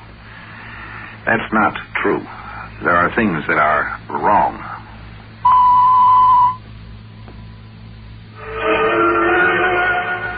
Yes, some things are just plain wrong. No rightness about them. Atomic war is one of those things. If we get started on a real atomic war... You see, ordinary war destroys men. Atomic war can destroy humanness by producing mutations that aren't human. But there's another thing that's wrong, too. And that's the wrongness of fooling yourself. Not merely others, but fooling yourself. And that's tonight's story. And you say the annual budget of this institution is $8 million, Dr. Hawley? That's right, Senator Bryan. $8 million a year for the care and feeding of... The freaks, Doctor? Oh, we try never to think of them as freaks, Senator, and never to speak of them that way. Some of them have unusually sensitive hearing. Yes, but they are... Well, they're mutants, Senator.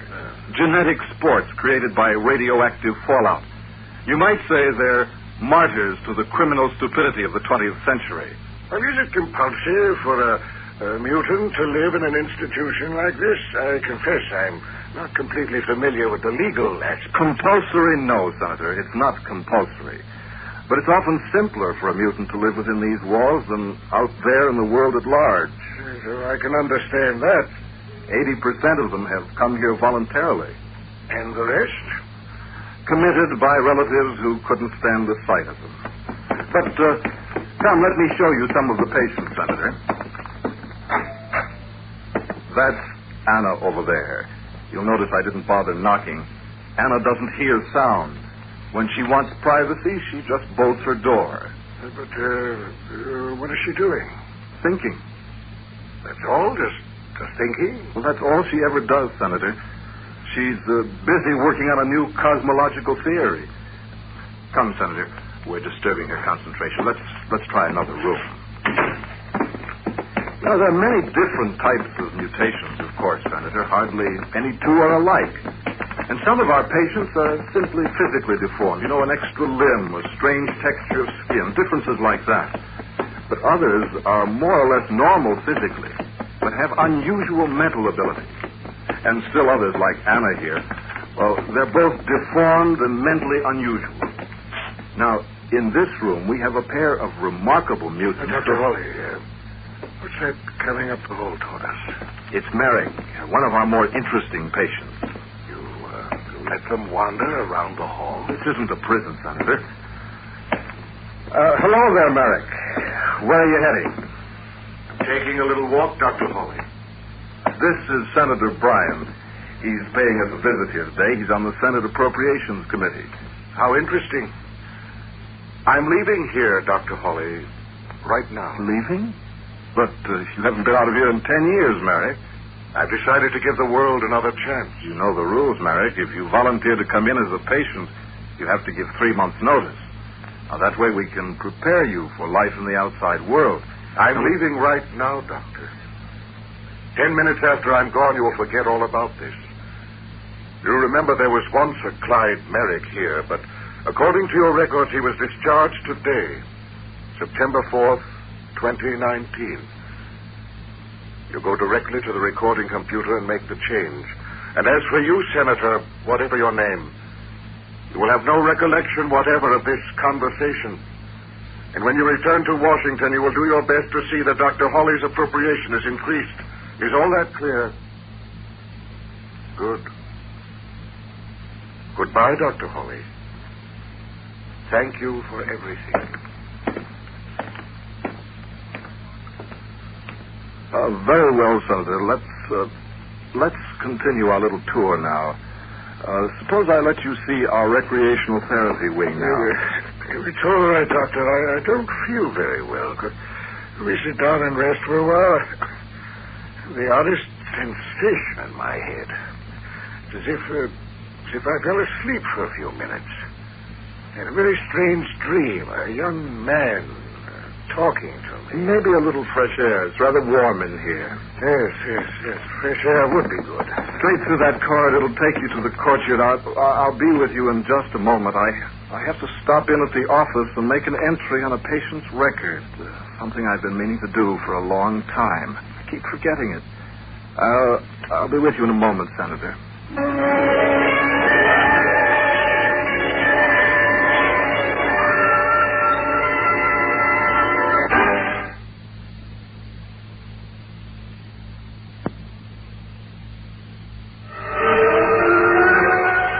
The danger you can't stop is the danger that, by its very nature, keeps you from seeing that it's there or knowing that you've met it. That's a hard one to stop.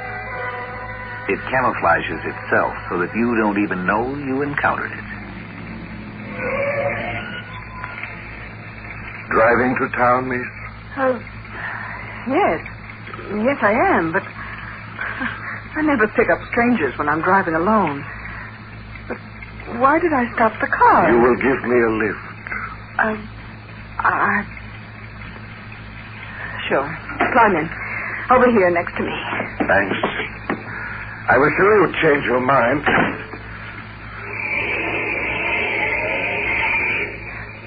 This is an awfully lonely part of the country to be hitching a ride in.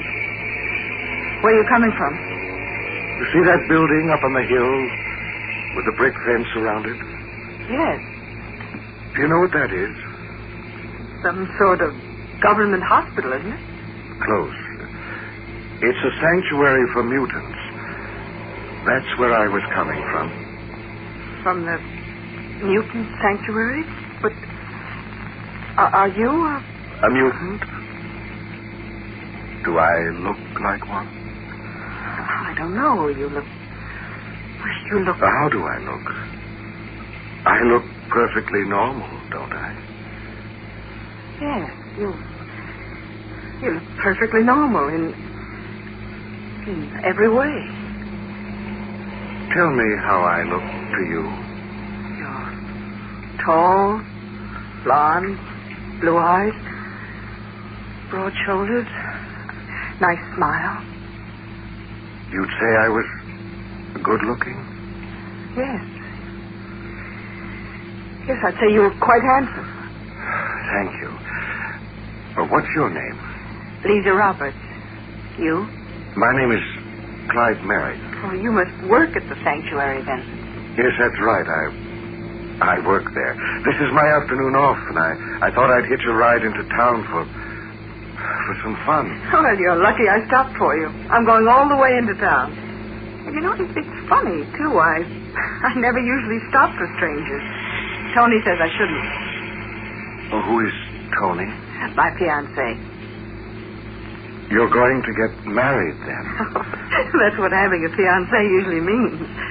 Yeah, we're getting married in December. Going for a long cruise on our honeymoon. What do you do, Lisa? Do? Oh, I'm a dancer. Maybe you've seen me on TV. I'm usually on every Saturday night. Not that anyone ever remembers the girl from the chorus. I don't look at TV much, I'm afraid. Is this Tony of yours a dancer, too? Yes, he's the leading man of the show. You love him very much, don't you? You could never think of marrying anyone else. You do talk strangely sometimes. I guess it's because you're around those crazy mutants all the time.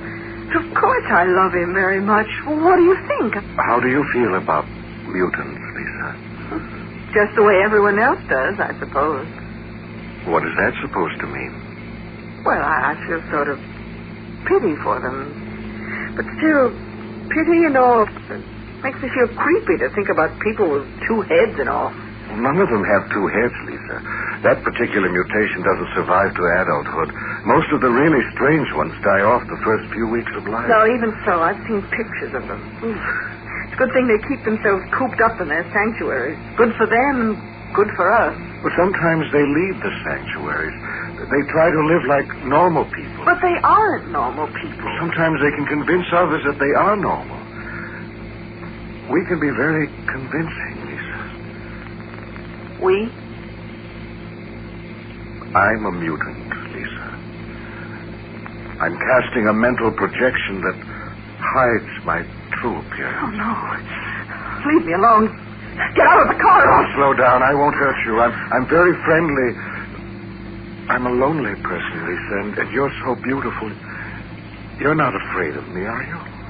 I'm not afraid of you. Of course you aren't. You like me. You like me very much. I'm tall and broad-shouldered, and you think I'm handsome. Very handsome. More handsome than your fiancé, Tony. Of course. You're wondering what you ever saw in Tony, aren't you? You're starting to forget you ever had any liking for him at all.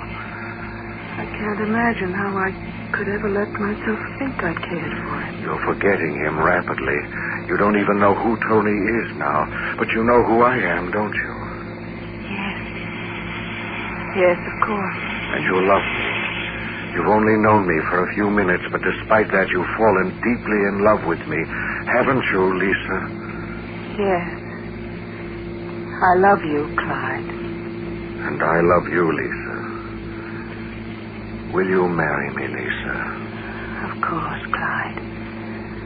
Yes, I'll marry you, darling.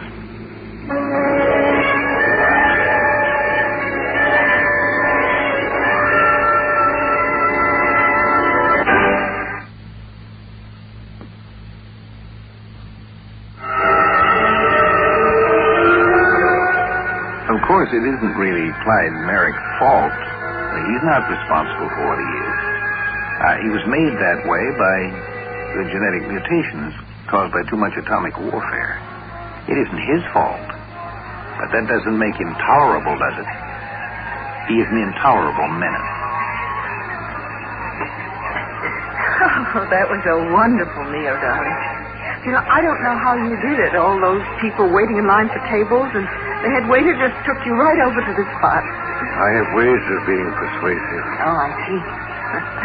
You love me? Of course, Lisa.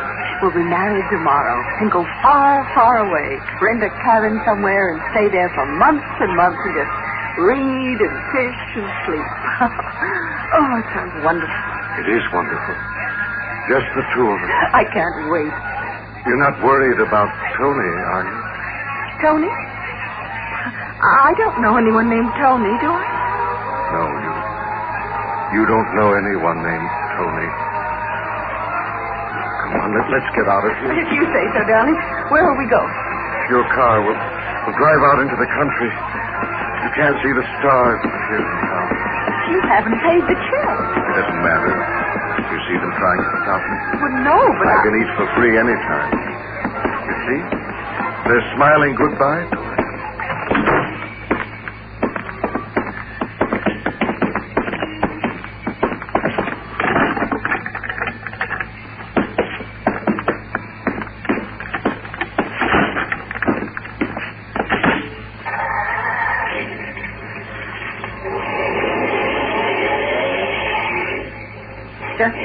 drive anywhere? Take the road you were on this morning when you met me. Of course. Lisa, What is it, dear? do you really love me? Really and truly love? I love you, Clyde. No. No, you don't. Not at all. Oh, whatever do you mean? It's no good. It isn't real. It's just another fraud. I don't understand. You don't love me, not really. I've made you think you do, and you say you do, but that isn't enough. Every time I'd kiss you, every time I'd hold you in my arms, I'd know you were nothing but a puppet playing the role I made you play. Do you call that love? Clyde, you're talking nonsense. I wish I were. I thought I might be able to find some fulfillment outside the sanctuary, but I was wrong. What good is it all? I can fool everyone.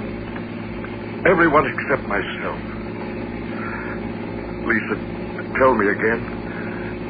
How do I look to you? Well, tall, very good-looking, blonde hair, kind of wavy, regular features. In other words, as handsome as a video star. All right, stop the car. Stop it. Why? Because I want you to.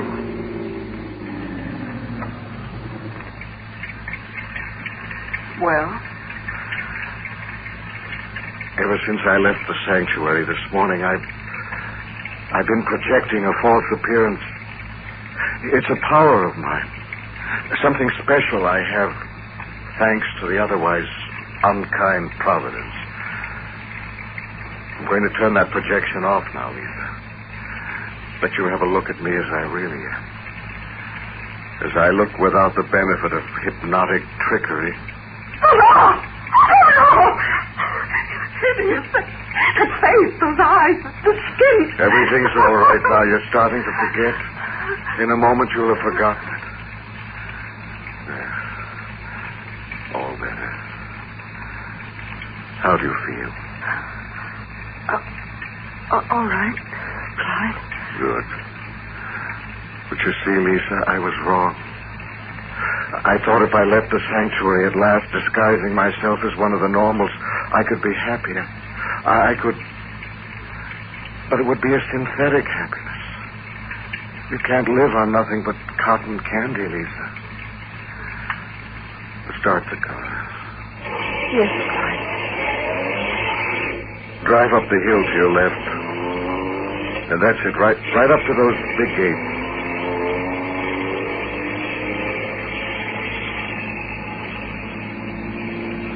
All right. Stop here. This is the sanctuary.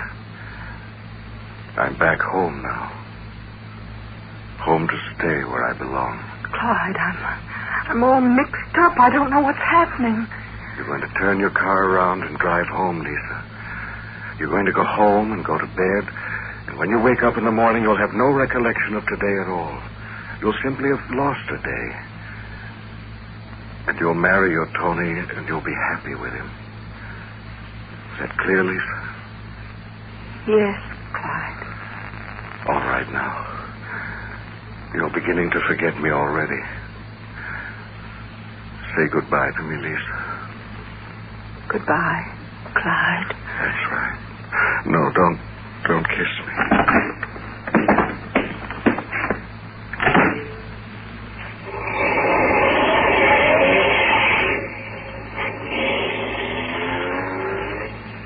Back home again. Goodbye, Lisa.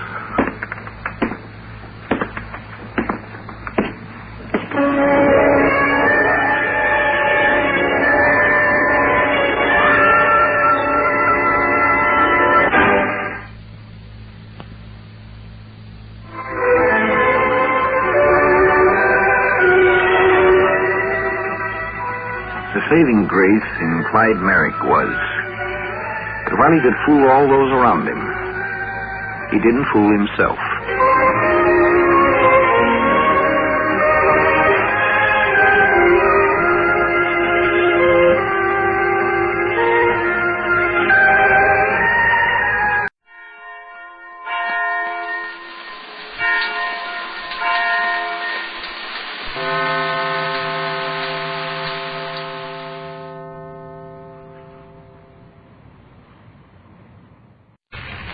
Presenting the transcription feature, Superman. Look, up in the sky. It's a bird. It's a plane. It's Superman.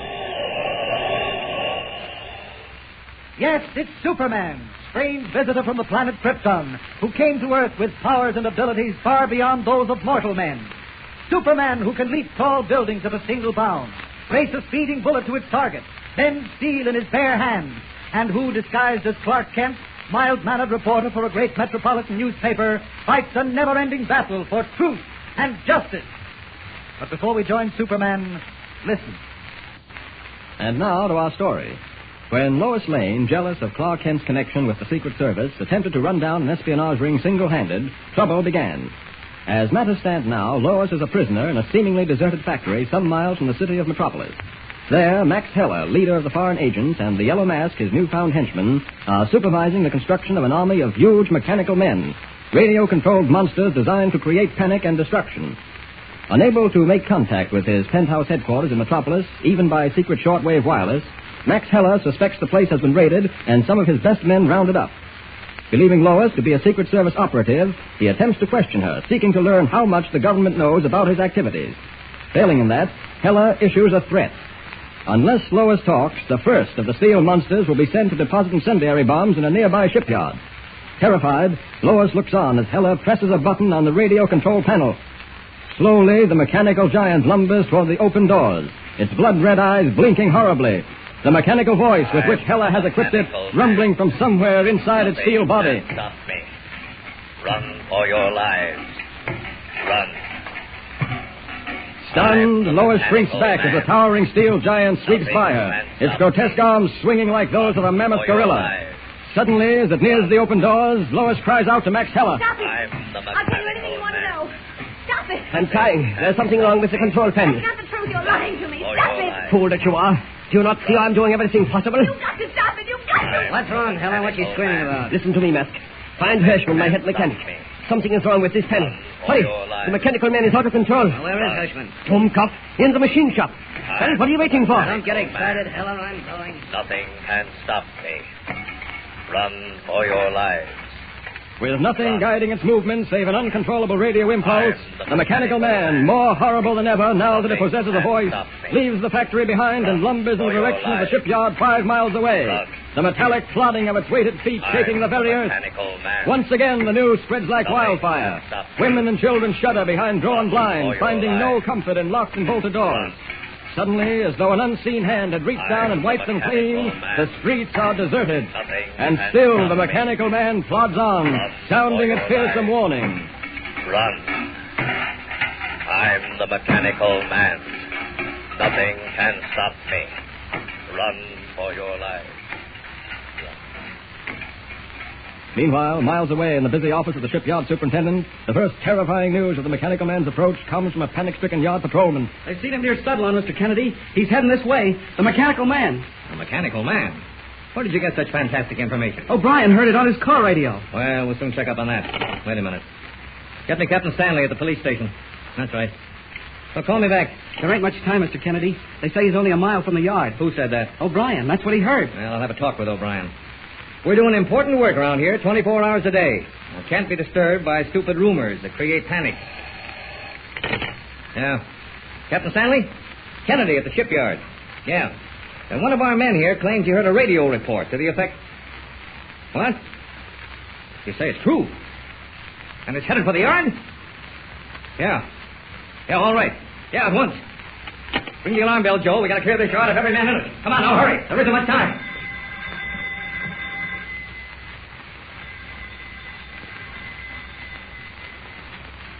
As 5,000 shipbuilders dropped their tools and pour out of the yard in a frightened milling mass, Clark Kent, unaware of the impending disaster, arrives at the home of Wallace Thornton, original inventor of the mechanical man, to enlist his aid in the search for Max Heller. Kent. Oh, I'm glad to see you. Come in. Thank you. This is what you call locking the barn door after the horse is stolen. I've been mighty careful since those original blueprints were taken. I don't suppose they've been recovered. Not yet, but we're on Heller's trail. That's why I dropped in to ask you a few questions. I hope I can answer them. What are they? Well, I'd better start from the beginning. As you know, the Espionage Division of the Secret Service knew about Max Heller's headquarters in the Metropolis apartment building. We suspected, too, that our friend the Yellow Mask was with Heller. We were waiting to get both of them with the goods before closing in. Well, unfortunately, a young newspaper woman kicked over the apple cart. Heller and the Mask fled, taking the young woman, Miss Lane, with them. Wasn't the building being watched? Oh, yes, day and night. They escaped from the terrace in a plane. You're not serious, Kent. Absolutely. It was evidently a plane operated by a catapult, a mechanism that shot it off the roof like a rocket. And from all the evidence, it was equipped with folding wings. Now, is that possible, Mr. Thornton? Anything is possible, Kent. What makes you think the plane had folding wings? Well, the catapulting mechanism was in a recess in the wall, a space about, 50 feet deep and only 10 feet wide. Unless the plane's wings folded flat against the fuselage, it never could have gotten in there. Let me show you something interesting, Kent. I think I have it in this cabinet. Yes, here it is. Oh, that's a balsa wood model of a plane, isn't it? Yes, a plane with folding wings. See how they snap back? Oh. This model operates on the same principle you mentioned, a catapult. Wow. In this case, we use a strong elastic band. See? Now watch. I'll send it up. Notice how the wings lay back against the fuselage to cut down wind resistance as it gains altitude. Now keep your eye on it. Here it goes. It shoots up like an arrow. Watch the wings unfold when it reaches its peak. There they go. Wait, that's amazing. Oh, if it had a motor, it could keep flying. Exactly. I developed this model 3 months ago. But evidently, from what you tell me, someone went into production on the actual ship. But go on with your story. What about Heller and the Yellow Mask? Oh, well, they had skipped, as I said. But in their empty apartment, we discovered a shortwave wireless set hidden behind a bookcase. A message in code was coming over. We recorded as much of it as we could, and it's being deciphered now. It may yield a clue to Heller's whereabouts. Frankly, Kent, I'm worried. With the mechanical man blueprints in Heller's hands, anything can happen. Yeah. I've been working day and night to perfect a radio control mechanism capable of stopping any mechanical man Heller builds and releases. Just in case we never recover those blueprints. Sure. But it's quite a job because there's no telling what wavelength he might use. But it has to be done. We've got to stop him somehow. Yeah, it's quite true. But it'll be a long time before Heller makes use of those blueprints. Steel isn't so easy to get these days, and, well, where can he build a 10-foot giant in absolute secrecy? I wish I felt the way you do, but somehow I have a premonition that something ghastly is going to happen. You recall the panic caused by my model running wild. Just think what would happen if Heller and his men released dozens of these steel monsters. Oh, even one could do irreparable damage, not to mention the panic and terror. Imagine, Kent, a mechanical man loose in a shipyard. Almost as though his mind was spanning the 200-mile gap separating the doomed shipyard and his laboratory, Wallace Thornton is picturing for Kent exactly what is happening. Even as he speaks, Max Heller's mechanical monster is bearing down on the yard like a creature out of another world, carrying in the steel pocket of his massive chest enough incendiary material to level everything in sight. Before him loom the half-completed hulls of a dozen destroyers cradled in wooden scaffolding, dry tinder for the unquenchable fire of his bombs. All appearances, the yard is empty, deserted, swept clean of its horde of defense workers. But hidden behind sandbag barriers, their muscles tense, are 6 gray-clad members of the state police, expert marksmen armed with machine guns. Crouched low, they wait until the steel giant reaches the gate, and then, spitting flame, the guns hurl a barrage of screaming steel at the huge monster. For a split second, the powerful impact of the bullet seems to stop him in his tracks. Both blood-red eyes shatter into a million fragments, and the ghostly voice rising from the depths of the metal body fades off into an eerie death rattle. Then, shuddering, it continues on, crashing through the locked iron gate as though it were paper. One by one, the machine guns, their bullet clips empty, stop firing. And there is no sound but the dread plodding of the monster's heavy feet. Meanwhile, back at Wallace Thornton's laboratory, Clark Kent is about to leave. I'll call you if anything turns up, Mr. Thornton. I want to get back now and see whether Major Campbell's men have deciphered that code message. Keep in touch with me, Kent. I'll let you know if I make any progress on the control device. Oh, yes, I'll be anxious to hear about that. Oh, it's only 5 o'clock? Oh, it must be later than that. Oh, my watch stopped. Oh, wait a moment. I'll turn on the radio. There might be a time signal. All right, thanks. Takes a second or two to heat up. Sometime in a week, a giant mechanical monster has run amok and threatens to destroy the Bartlett shipyard, one of the largest on the coast. What's that?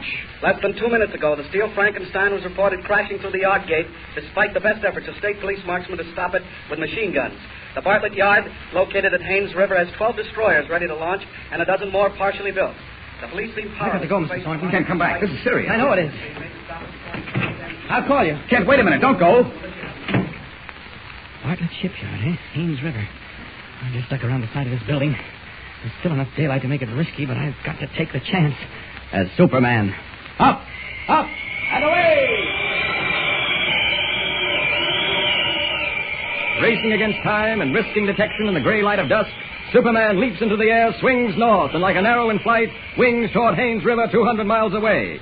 Can he reach the shipyard before the incendiary bombs explode and level everything in a hail of liquid fire? Don't miss the next thrill-packed episode. Be with us for a smashing, exciting climax. Tune in and listen with Superman.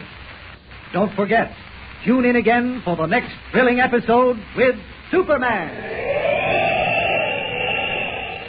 Look, up in the sky. It's a bird. It's a plane. It's Superman. Superman is a copyrighted feature appearing in Action Comics magazine. Presenting the transcription feature, Superman. Look, up in the sky. It's a bird. It's a plane. It's Superman. Yes, it's Superman, strange visitor from the planet Krypton, who came to Earth with powers and abilities far beyond those of mortal men.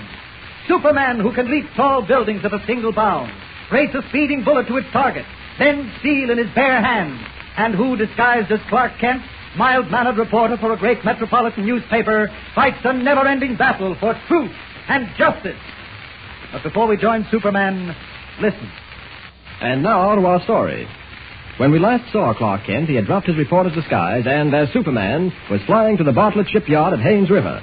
There, loaded with deadly incendiary bombs, is a newly constructed mechanical man released by Max Heller, head of a foreign espionage ring.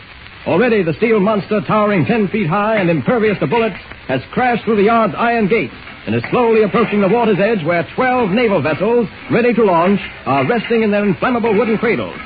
Suddenly, a tongue of orange flame leaps from a pocket in the monster's chest as one of the time bombs explodes. Then another, and another. Liquid fire spills from the steel pocket in a roaring cascade. Greedily, it licks at the dry wood, spreading like molten lead, white hot and hissing. Suddenly, a strange rush of wind clears the thick, billowing smoke above the roaring blaze, and Superman, red cloak streaming, drops from the sky like a plummet and lands at the water's edge, into the very heart of the blinding inferno. I had a feeling I'd be too late. This isn't any ordinary fire. That stuff spreads fast. There's only one thing to do. Launch those destroyers. If I can get them out into the water, I may save them. Here goes. Shielded from sight by an impenetrable wall of flame, Superman, single-handed, sends the completed ships down the waves one after the other. Taxing even his superhuman strength, the 10,000-ton ocean dreadnoughts, locked in steel and wood scaffolding, yield reluctantly to his straining muscles, quiver from stem to stern as he forces them into the heaving water. Only 2 more to go, and those ships will be safe. Come on, don't fight me. We need to slap the jets off the map. Atta girl, there you go. All right, now for the last. You're going to follow your sister ship. That's it. Start moving. Just a little more. That does it. Bon voyage. Now, that fire's spreading fast. It'll reach those other boats if I don't do something about it. Water won't put it out. Tearing up the earth will. I'll smother it. And after that's done, I've got to find that mechanical man. I won't destroy this one. I'll use it. Like a human steam shovel, Superman tears into the hard, frozen ground, fashioning a miniature earthquake that smothers the leaping flames under tons of sand and gravel. And then, gradually, the fire subsides until, in the gathering darkness, there are only glowing embers and curling wisps of gray smoke. And as the smoke clears, all that can be seen are the 12 destroyers floating free and untouched. Both Superman and the mechanical monster have vanished as though into thin air. But at the abandoned factory 5 miles from the shipyard, where Max Heller and his men have set up machinery to build an army of steel robots, Lois Lane, a prisoner of the espionage ring, faces its mastermind, her eyes flashing, white-hot anger draining the color from her cheeks. You call yourself a man, Heller. It's a joke, a ghastly, horrible joke. God never created anything slimier than you are, never. Are you through? Yes, I'm through. You might just as well get rid of me now. No matter what happens, I'll never tell you who's on your trail. They'll catch up with you yet, and when they do, my only hope is that they make you suffer unbelievable torture. Is that all, Fraulein? Yes. That's all. Now, I will have something to say. You think I did not live up to my promise. The promise I made you that if you gave me the information I wished, I would not dispatch the mechanical man to destroy the shipyard. That is what you think, Nine? You know exactly what I think. Yes, and you are wrong. Something happened to the radio control panel. The mechanical man could not be stopped. It was unavoidable. Unfortunate. Unfortunate? That's a fine word for wholesale destruction. Unfortunate. My mechanic is working on the control panel now. You can see that with your own eyes. It's too late now. That flaming sky told the story. You've done your little job. I say there's no point in discussing the matter with you further. The mask will escort you back to your room where you will remain for the present. So why prolong the show, Heller? I'd rather be dead than breathe the same air that you breathe. Take her away. Come on. Let go of my arm. Come on, or I'll I told you she is not to be hurt. It'd do her good. She'd sing a different tune. You have my orders? I have a good reason. Show her to her room. All right. Have it your own way. Well, Hirschman, is it not yet repaired? What kind of a mechanic are you? The wires were crossed. Now it will work. Let us see. We will make an attempt to bring back our steel messenger who did such a fine job. Which dial controls the flying mechanism, the propeller? This one, Herr Heller. So, now to effect its return... This switch. Oh, that is all? Yeah. Unless it was destroyed in the fire, it should not take long. You saw the flames from the sky, Hirschman. Yeah, I saw them. It is only the beginning, Hirschman. Only the beginning. You will build these amazing mechanical men, and I will make good use of them. The sky will be on fire all over this country. It does not take long to bring frightened people to their knees. What is that I hear? A plane motor. No, it is the mechanical man. Roll back the doors, Hirschman, quickly. Look, Hirschman, it is flying in. Look. I cannot believe my eyes. But it is true. We have brought it back, Hirschman. We have twisted the dial and turned the switch, and here it is. Close the doors. The red bulbs in the eyes are gone, and the steel is black with smoke, but that is a small matter. Tomorrow you'll repair it. Hirschman, all of the world is in the palm of that creature's hand, and we are his master, and the master of all that will follow him. But come, it is late. This miracle we will explore in the morning. Now, Hirschman, we cannot lose. Heil. Heil. Close in the all-enveloping darkness of the high-ceiling basement room, the mechanical man, its eyes hollow, gaping sockets, and its steel body smoke-blackened, stands like some prehistoric giant suddenly robbed of motion. Not a sound disturbs the silence of the underground chamber. Not a pinpoint of light shows through the pitch black. Then suddenly a faint metallic scraping cuts the stillness like a sharp knife, and slowly one of the steel plates that form the mechanical monster's back raises up on its hinges. For a moment there is silence again, and then the red-caped figure of Superman, hidden in the vast cavern of the mechanical man's hollow body, emerges from the opening and drops lightly to the stone floor. So far, so good. I knew there was only one way of locating Heller, and that was to let the mechanical man bring me back here. Good thing I didn't disturb any of those wires inside him, or he wouldn't have worked.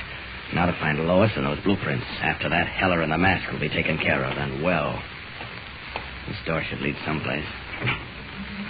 Moving silently along the dim-lit corridor, Superman calls into play his amazing power of X-ray vision. Piercing the stone walls of the rooms on the corridor, he picks out the one occupied by Lois, notices that she is stretched out on a cot seemingly asleep. Drawing up before the door, he reaches under his cape, and in a few moments is once again dressed in the disguising street clothes of Clark Kent. Softly, he taps on the door. Lois! Lois! Who is it? Clark Kent, open up. I can't. The door's locked from the outside. Maybe I can force it. Stand back. Quick, it's closing again. Someone's liable to come by. Clark, how in heaven's name? Save all that for later, Lois. It's a long story. Where's Max Heller? In a room at the end of the corridor. Can't you at least tell me how you knew I was here? Not now. Have you any idea where the mechanical man blueprints are? No, I don't. But they've already built one of those horrible creatures that set fire to a shipyard tonight. Yes, I know. The chances are that Heller keeps the blueprints with him in his room. He keeps a revolver there, too. That's all right. He'll be a fool, Clark. He's a cold-blooded killer. Shh, quiet. Someone's coming. Quick, stretch out on the cot. Okay, Clark. Now, don't move, no matter what happens. Who forced this door? I did, Heller. Oh, too bad you missed, but I won't. Clark, are you hurt? No, but our friend Heller is. Get back. We have another visitor. Probably the yellow mask. I won't give him a chance to ask any questions. Kent, what are you doing? It's the mask, all right. Uh-oh. That shot must have gotten them all up. You've got Heller's gun, Lois. Watch these two specimens. I'll take care of the rest. All right, boys, come on.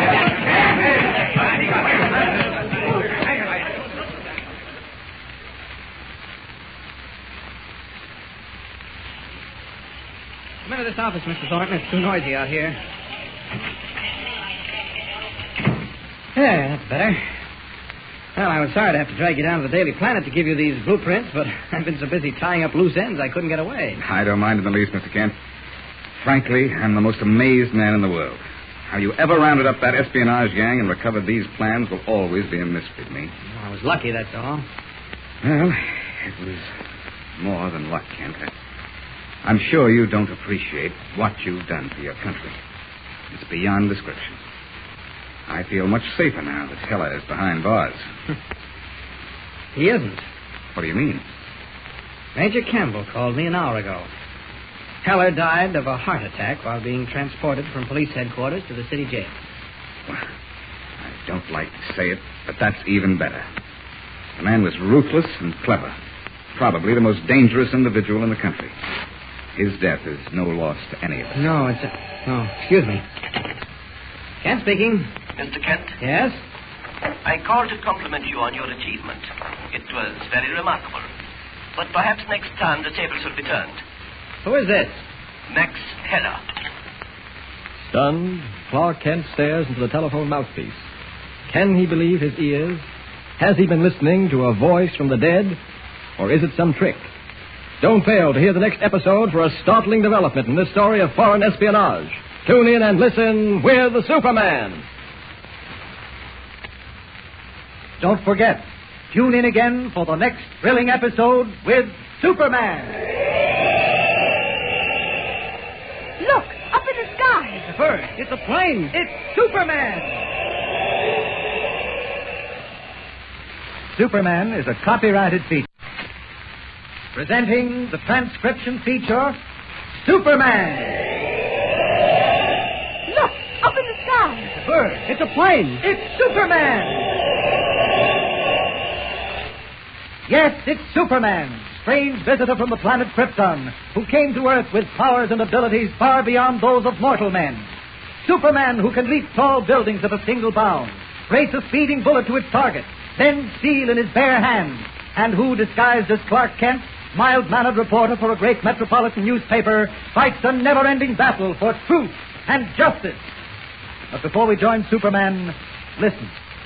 And now to our story. When we last saw Clark Kent, he had dropped his reporter's disguise and, as Superman, was flying to the Bartlett shipyard at Haynes River. There, loaded with deadly incendiary bombs, is a newly constructed mechanical man released by Max Heller, head of a foreign espionage ring. Already the steel monster, towering 10 feet high and impervious to bullets, has crashed through the yard's iron gates and is slowly approaching the water's edge where 12 naval vessels, ready to launch, are resting in their inflammable wooden cradles.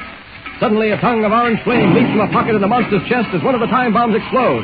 Then another, and another. Liquid fire spills from the steel pocket in a roaring cascade. Greedily, it licks at the dry wood, spreading like molten lead, white hot and hissing. Suddenly, a strange rush of wind clears the thick, billowing smoke above the roaring blaze, and Superman, red cloak streaming, drops from the sky like a plummet and lands at the water's edge, into the very heart of the blinding inferno. I had a feeling I'd be too late. This isn't any ordinary fire. That stuff spreads fast. There's only one thing to do. Launch those destroyers. If I can get them out into the water, I may save them. Here goes. Shielded from sight by an impenetrable wall of flame, Superman, single-handed, sends the completed ships down the waves one after the other. Taxing even his superhuman strength, the 10,000-ton ocean dreadnoughts locked in steel and wood scaffolding yield reluctantly to his straining muscles, quiver from stem to stern as he forces them into the heaving water. Only 2 more to go, and those ships will be safe. Come on, don't fight me. We need to slap the jets off the map. Atta girl, there you go. All right, now for the last. You're going to follow your sister ship. That's it. Start moving. Just a little more. That does it. Bon voyage. Now, that fire's spreading fast. It'll reach those other boats if I don't do something about it. Water won't put it out. Tearing up the earth will. I'll smother it. And after that's done, I've got to find that mechanical man. I won't destroy this one. I'll use it. Like a human steam shovel, Now Superman tears into the hard frozen ground, fashioning a miniature earthquake that smothers the leaping flames under tons of sand and gravel. And then, gradually, the fire subsides until, in the gathering darkness, there are only glowing embers and curling wisps of gray smoke. And as the smoke clears, all that can be seen are the 12 destroyers floating free and untouched. Both Superman and the mechanical monster have vanished as though into thin air. But at the abandoned factory 5 miles from the shipyard, where Max Heller and his men have set up machinery to build an army of steel robots, Lois Lane, a prisoner of the espionage ring, faces its mastermind, her eyes flashing, white-hot anger draining the color from her cheeks. You call yourself a man, Heller. It's a joke, a ghastly, horrible joke. God never created anything slimier than you are, never. Are you through? Yes, I'm through. You might just as well get rid of me now. No matter what happens, I'll never tell you who's on your trail. They'll catch up with you yet, and when they do, my only hope is that they make you suffer unbelievable torture. Is that all, Fraulein? Yes. That's all. Now I will have something to say. You think I did not live up to my promise? The promise I made you that if you gave me the information I wished, I would not dispatch the mechanical men to destroy the shipyard. That is what you think, Nine? You know exactly what I think. Yes, and you are wrong. Something happened to the radio control panel. The mechanical man could not be stopped. It was unavoidable, unfortunate. Unfortunate? That's a fine word for wholesale destruction. Unfortunate. My mechanic is working on the control panel now. You can see that with your own eyes. It's too late now. That flaming sky told the story. You've done your little job. I say there's no point in discussing the matter with you further. The mask will escort you back to your room where you will remain for the present. So why prolong the show, Heller? I'd rather be dead than breathe the same air that you breathe. Take her away. Come on. Let go of my arm. Come on, or I'll I told you she is not to be hurt. It'd do her good. She'd sing a different tune. You have my orders? I have a good reason. Show her to her room. All right. Have it your own way. Well, Hirschman, this is not yet repaired. What kind of a mechanic are you? The wires were crossed. Now it will work. Let us see. We will make an attempt to bring back our steel messenger who did such a fine job. Which dial controls the flying mechanism, the propeller? This one, Herr Heller. So, now to effect its return... This switch. Oh, that is all? Yeah. Unless it was destroyed in the fire, it should not take long. You saw the flames from the sky, Hirschman. Yeah, I saw them. It is only the beginning, Hirschman. Only the beginning. You will build these amazing mechanical men, and I will make good use of them. The sky will be on fire all over this country. It does not take long to bring frightened people to the knees. What is that I hear? A plane motor. No, it is the mechanical man. Roll back the doors, Hirschman, quickly. Look, Hirschman, it is flying in. Look. I cannot believe my eyes. But it is true. We have brought it back, Hirschman. We have twisted the dial and turned the switch, and here it is. Close the doors. The red bulbs in the eyes are gone, and the steel is black with smoke, but that is a small matter. Tomorrow you'll repair it. Hirschman, all of the world is in the palm of that creature's hand, and we are his master, and the master of all that will follow him. But come, it is late. This miracle we will explore in the morning. Now, Hirschman, we cannot lose. Heil. Heil. Cloaked in the all-enveloping darkness of the high-ceiling basement room, the mechanical man, its eyes hollow, gaping sockets, and its steel body smoke-blackened, stands like some prehistoric giant suddenly robbed of motion. Not a sound disturbs the silence of the underground chamber. Not a pinpoint of light shows through the pitch black. And suddenly a faint metallic scraping cuts the stillness like a sharp knife. And slowly one of the steel plates that form the mechanical monster's back raises up on its hinges. For a moment there is silence again, and then the red-caped figure of Superman, hidden in the vast cavern of the mechanical man's hollow body, emerges from the opening and drops lightly to the stone floor. So far, so good. I knew there was only one way of locating Heller, and that was to let the mechanical man bring me back here. Good thing I didn't disturb any of those wires inside him, or he wouldn't have worked. Now to find Lois and those blueprints. After that, Heller and the mask will be taken care of, and well. This door should lead someplace. Moving silently along the dim-lit corridor, Superman calls into play his amazing power of X-ray vision. Piercing the stone walls of the rooms on the corridor, he picks out the one occupied by Lois, notices that she is stretched out on a cot seemingly asleep. Drawing up before the door, he reaches under his cape and in a few moments is once again dressed in the disguising street clothes of Clark Kent. Softly, he taps on the door. Lois. Lois. Who is it? Clark Kent, open up. I can't. The door's locked from the outside. Maybe I can force it. Stand back. Quick, it's closing again. Someone's liable to come by. Clark, how in heaven's name? Save all that for later, Lois. It's a long story. Where's Max Heller? In a room at the end of the corridor. Can't you at least tell me how you knew I was here? Not now. Have you any idea where the mechanical man blueprints are? No, I don't. But they've already built one of those horrible creatures that set fire to a shipyard tonight. Yes, I know. Chances are that Heller keeps the blueprints with him in his room. He keeps a revolver there, too. That's all right. He'll be a fool, Clark. He's a cold-blooded killer. Shh, quiet. Someone's coming. Quick, stretch out on the cot. Okay, Clark. Now, don't move, no matter what happens. Who forced this door? I did, Heller. Oh, too bad you missed, but I won't. Clark, are you hurt? No, but our friend Heller is. Get back. We have another visitor. Probably with the yellow mask. I won't give him a chance to ask any questions. Kent, what are you doing? It's the mask, all right. Uh-oh. That shot must have gotten them all up. You've got Heller's gun, Lois. Watch these two specimens. I'll take care of the rest. All right, boys, come on.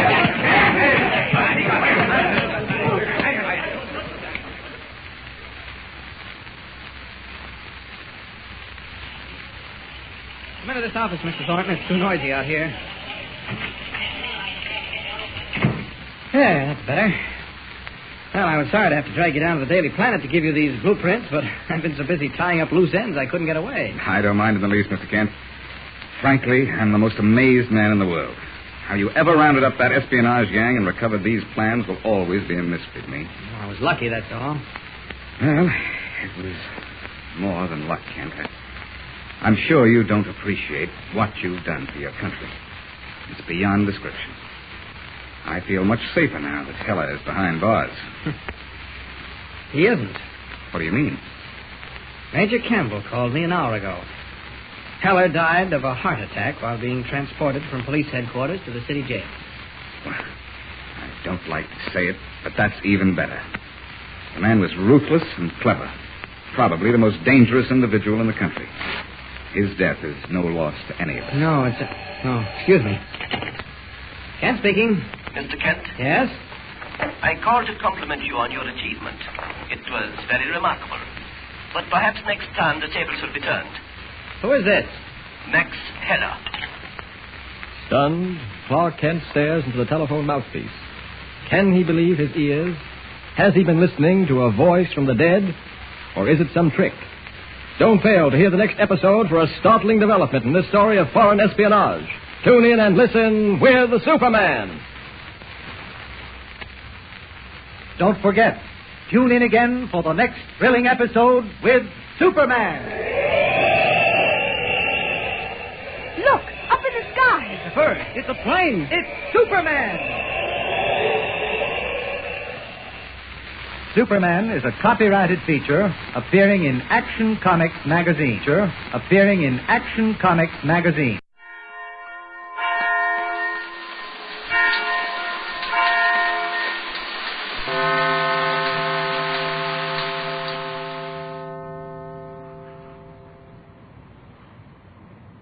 Kellogg's Pep, the build-up wheat cereal, invites you to rocket into the future with Corbett, Space Cadet.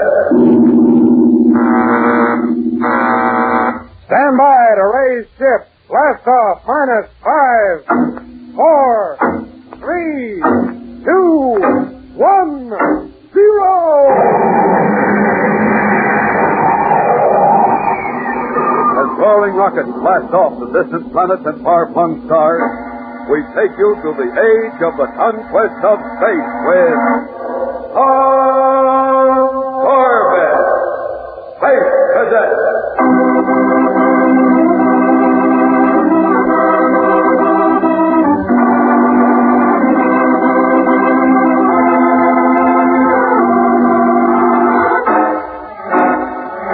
At Space Academy, all cadets undergo rigorous training to win their commissions in the Solar Guard, rocket ship operations, and study machines to prepare for future service. And one of the most important subjects for the cadets to master is the principle of command, assembled in one of the lecture halls. And as Captain Strong enters, they snap to attention. Hey, sir! Stand easy, boys. Lecture on independent foreign government, the Student Council here at Space Academy. Student Council, that's kid stuff. Hey, so it, Roger. First-hand experience in democratic days. Now, the main class representative will be held next week. Excuse me, sir, but can anyone run for office? Oh, yes, Astro. All cadets are eligible, although it isn't advisable to have more than one candidate per unit. No, excuse me. Captain Strong here. Message from Commander Arkwright, sir. He'd like you to report to him immediately at Interplanetary Communications Center. Oh, very well. Tell him I'll be right over. All right, boys, that'll be all for now. I suggest you talk over the possibilities of a candidate from this unit. But whatever you do, choose your candidate carefully. Unit dismissed.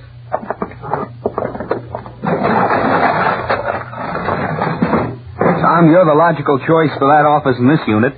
What do you say? Will you run? Well, I hadn't thought about it. What do you mean, will he run? So it, Roger. How about it, Tom? Well, all right.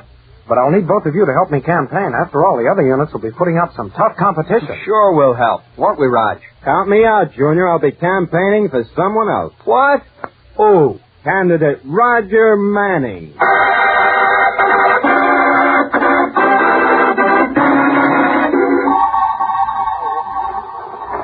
Captain Strong reporting his orders, Commander Arkwright. Oh, glad you got here so quickly, Strong. Anything wrong, sir? No, not yet. It all depends on a certain message I'm expecting from Titan. You mean there's trouble at the colony? I'm not sure. Well, you sound pretty mysterious, sir. What's this all about? Here, read this. Uh-huh. What is it? A report from the Academy Medical Laboratory about a new serum they're working on. Serum? For what? Well, a week ago, I received a report from Titan Colony that a strange disease had broken out, and that the medical team there was unable to control it. We sent another team from the Academy Laboratories to help them and look for a possible cure. I see. But this report says that they haven't had any luck. Exactly. That's why I sent for you, Strong. This disease may reach epidemic proportions. If it does, we might have to evacuate all the children. Where do I come in, sir? I want you to map out an evacuation procedure and arrange all the details. Then, if and when the time comes, I want you to lead the evacuation fleet. I see. This will be quite an operation. Yes, it'll take just about every ship and every man we have. Commander Arkwright. Yes, Lieutenant Wells? Message you were expecting from Titan, sir. Oh, thank you. Well, Commander? Just what I was afraid of. Strong? Yes, sir? Start planning the evacuation immediately and order all crews to stand by. It's an epidemic.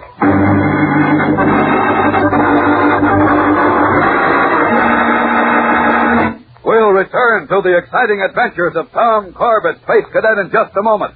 So stand by. Spaceman, how would you like to be like Tom Corbett someday?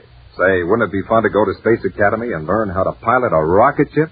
Why, before you knew it, you'd be making trips to the other planets and blasting right through the whole solar system. But you know, even in 2352, you'd find some things are just the same. Isn't that right, Tom Corbett? That's right, Spaceman. And one of those things is the way everybody goes for Kellogg's Pep. Man from Mars to Earth and back again. When breakfast time comes, spacemen all over the universe reach for Pep and start eating. Some spacemen eat Pep to get a good supply of food energy. It gives them a head start on a tough day's work. Other folks eat Pep to make sure that they get some vitamin B1 and a whole day's supply of vitamin D. And everybody in Space Academy likes Kellogg's Pep because it tastes so downright good. I take second helpings of Pep just about every morning. Say, how's about you starting your day the way I do? Pick up that package tomorrow morning and pour yourself a spaceman's helping of Kellogg's Pep. Ah, that's a swell idea, Tom Corbett. You, me, and everybody. Let's start the day the spaceman's way with Kellogg's Pep. P-E-P. Pep.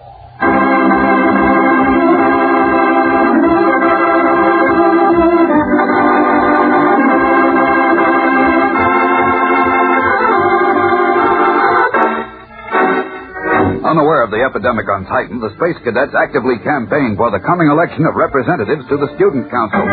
Both Roger Manning and Tom Corbett are running for class representative and are hard at work campaigning for that office. More weekend passes and less astrogation classes. Take it from me, fellas, I'll get you more free time. I'll get more games for the club room. And last but not least, I'll get you less work on the study machine. So remember my slogan, more fun, less study. Vote for Manning, buddy.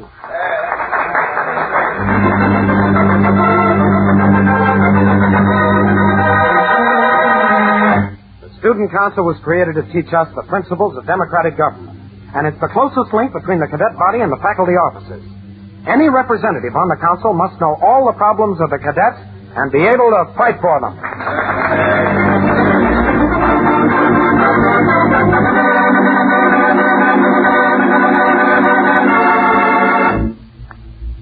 Well, Tom, today's election day. I hope you don't feel too bad when the results come in. I hope you don't either, pal. But anyhow, spaceman's luck. The same to you. You need it.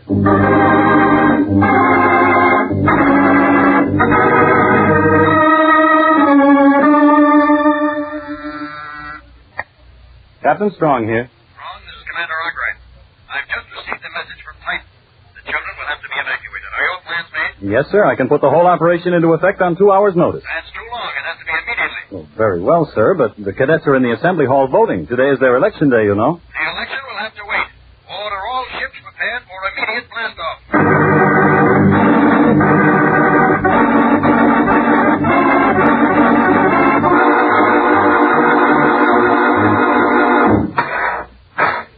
All right, boys. You can stow your gear when we get underway. We raise ship in 3 minutes. Take your station. But, Captain Strong, can't you tell us where we're going or what this is all about? This is all I can tell you for now. There is a dangerous epidemic on Titan, and we're going there to evacuate the children. Titan? Oh, swell. I haven't seen Sally Faraday in months. And you're not going to see her now, Manning. No one is allowed to leave the ship. We'll land, load the children, and blast off again immediately. Hey, wait a minute. What about the election? You'll get the election results when we return. Now, for the last time, take your station.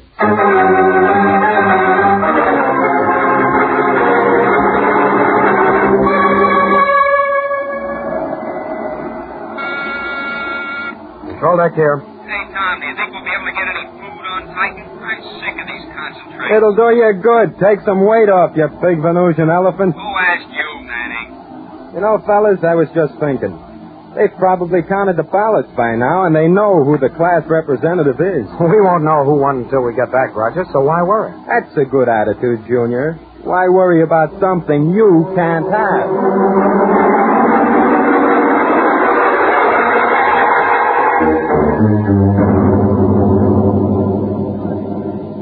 Attention, crew. Entering atmosphere of Titan. Stand by for landing procedure. Astro, cut your rockets to 1/2. Rockets 1/2, aye. Prepare to turn ship, Tom. Set lateral vanes at 3.2 degrees. 3.2, aye, sir. Astro, fire lateral rockets full burst. Now. Lateral rockets full, sir. Stand by braking rockets. Standing by. Braking rockets full. Now. We're down, sir. Cut rockets and secure ship, Astro. Aye, sir. Well, what now, Skipper? Well, the commander put me in charge of this operation, so I'll have to debark to direct the proceedings. But I want you boys to stay here. Radar bridge secure, sir. All right, Manning. Now, get this, both of you. This Titan disease is a serious thing. You are to remain aboard ship and prepare sleeping quarters for the arrival of our group of children. Any questions? Good. I'll see you later. Oh, and remember, above all, you are not to leave the ship.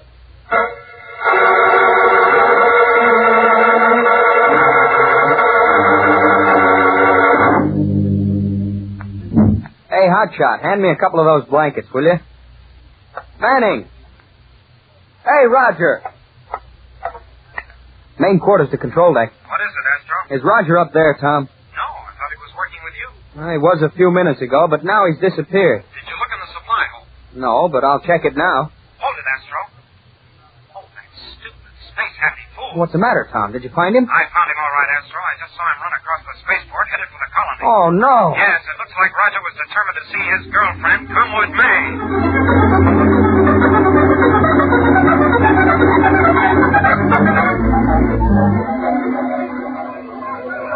Astro, we're almost finished taking the children aboard. Hasn't Roger come back yet? Not yet, Tom, and the skipper was asking for him a little while ago. I stalled him. Good. Listen, do you think you could cover for the both of us? I'm going out to find Roger. Oh, don't be a fool, Tom. He wouldn't do it for you, and, well, besides, you don't know where to look. I'll ask around. Somebody must have seen him. I'll be back in no time. Wait, Tom. What about the disease? You might catch it. I'll have to take that chance, Astro. We can't let the skipper know Roger jumped ship.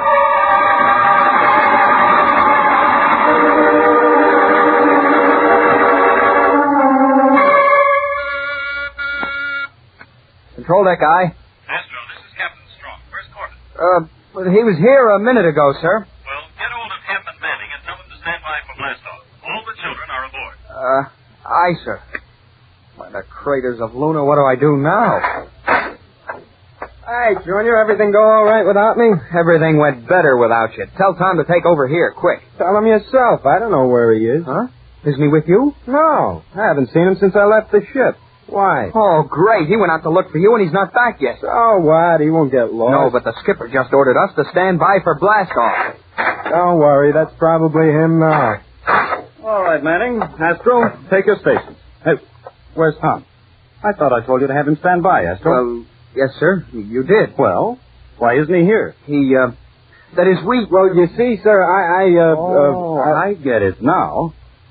Corbett should never run in front of the viewport if he doesn't expect to be seen sneaking back to his ship. But, sir, Tom didn't mean to disobey orders. Take your station, Astro. I'll deal with Cadet Corbett as soon as we get into space.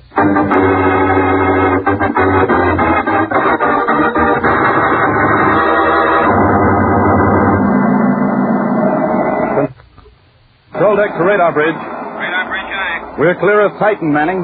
Chart a direct course to Earth. Aye, sir.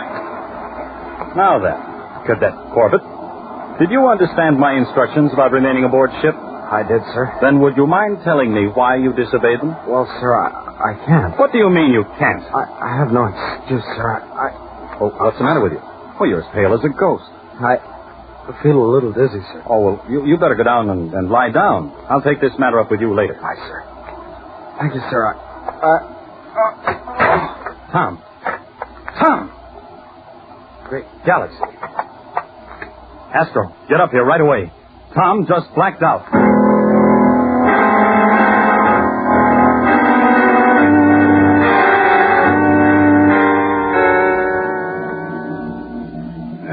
Easy now, Astro.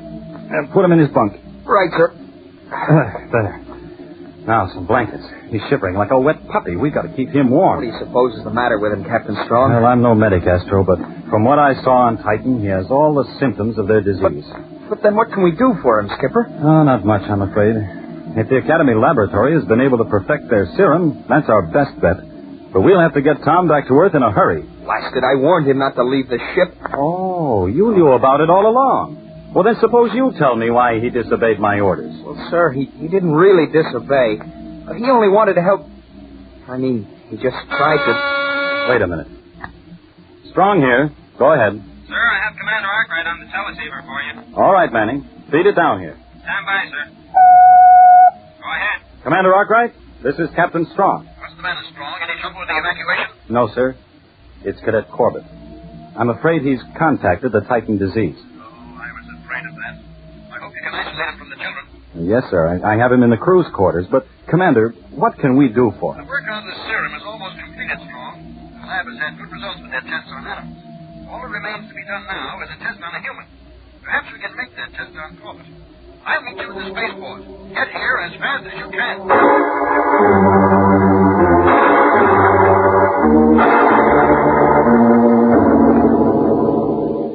Oh, what are the medics waiting for, Commander? I thought it was important to give Corbett the serum as quickly as possible. He's still unconscious, Strong, and they can't do anything without his permission. After all, that serum is still untested on human beings. But we just can't sit around here and wait. Control yourself, Strong. You can be sure we're doing everything we can to help the boy. Oh. There. Oh. There, I think he's coming to. Let's try to talk to him now. Tom, try to listen to what I'm going to say now, will you? Yes, sir. Tom, there is a serum we think might help you, but it's never been used on anyone before. Do you understand? Yes, sir. We don't know exactly what the reaction will be. Whether there is some danger involved, so try to think carefully before you answer. I have to think, sir.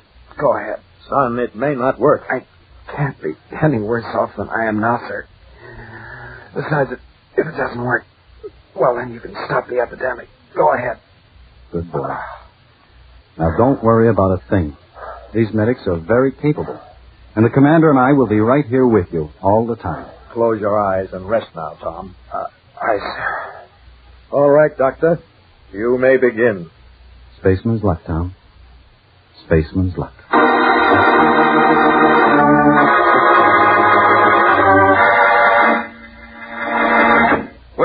return to the exciting adventures of Tom Corbett, Space Cadet, in just a moment. So stand by. Spaceman, suppose you owned a jet boat just like the one on the Polaris. Say, you could sure have a lot of fun with it, couldn't you? Why, if you had to go to the store, you could blast right up to the door and nothing flat. But say, while you're down there, don't forget to get yourself some Kellogg's Pep. Pep gives a spaceman valuable vitamins and lots of food energy. Why, you get a whole day's supply of sunshine vitamin D in just one serving of Kellogg's Pep. And that's not all you get either. Kellogg's Pep gives you vitamin B1 and other food values you need to be active and to keep in trim. Now, that's why the cadets at Space Academy eat plenty of Pep. Pep helps to get you ready for a busy day. And say, Kellogg's Pep has such a swell, malty-rich flavor, all the cadets reach for second helpings every morning.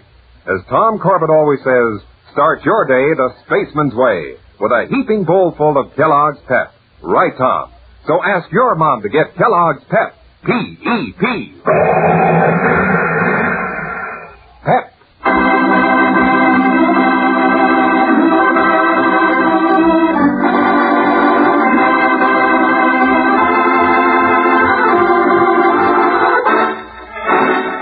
While the Polaris crew is returning from Titan with a shipload of evacuee children, Tom Corbett is stricken with the strange Titan disease. Under full emergency power, the Polaris proceeds to Earth, and Tom is taken to the Academy Hospital. There, he volunteers to be inoculated with a new serum that has never been tested on a human being. Now, several hours have passed since the inoculation, and Astro and Roger Manning wait impatiently in their dormitory for word of their friend's progress. Well, you sit down, Astro. You make me nervous. You could wear this floor out and it wouldn't help Tom any. Blasted, I wish I hadn't let him go after you. I didn't need him. I can find my own way around. The craters of Luna, you're the most ungrateful guy I ever knew. First you run against Tom in the election and practically ruin his chances. And then when he goes out of his way to help you, you don't even have the decency to tell the skipper. Tell the skipper what? The only reason Tom disobeyed orders and left the ship was to find you. Why didn't he mind his own business? And you, too. Cadet Astro here. Go ahead. This is Captain Strong. There is still no change in Tom's condition, boys. His fever is very high and he's still in a coma. I'll keep you posted. End transmission. So everything's going to be all right, huh, wise guy? Roger, you'd better start worrying.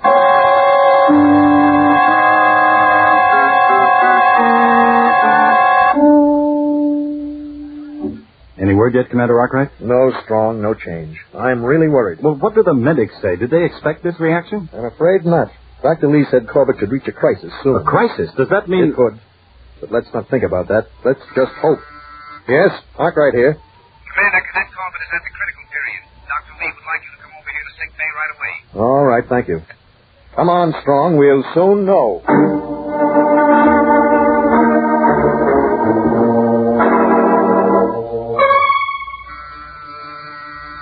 Hey, get that, will you, Astro? I didn't expect you to.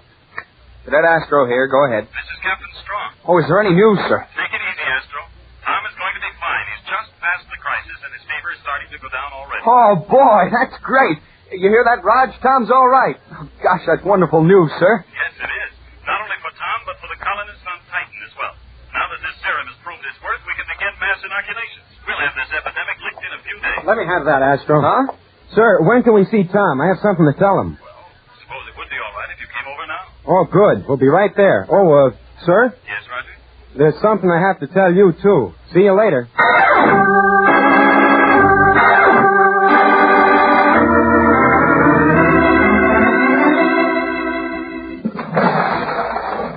Hiya, Tom. How's it going? Oh, hi, Astro. Pretty good now, but it was rougher than a space storm a little while ago. Hi, Roger. Congratulations, Tom. Oh, thanks, but I didn't do anything. It was all the serum. Nah, that's not what I meant. Oh? Congratulations for winning the election. What? Hey, Astro, is he kidding me? No, he's not. You did it, Tom. You're the new class representative. Well, congratulations, Tom. I'm really proud of this unit. Oh, thank you, sir. Oh, Manning, you said you had something to tell me, too. Well, that's right, Skipper. Would you rather wait until later? No, sir. I just wanted to tell you that it was all my fault. Your fault? What do you mean? Well, I left the ship to visit an old friend of mine, and when I didn't get back in time, Tom came after me.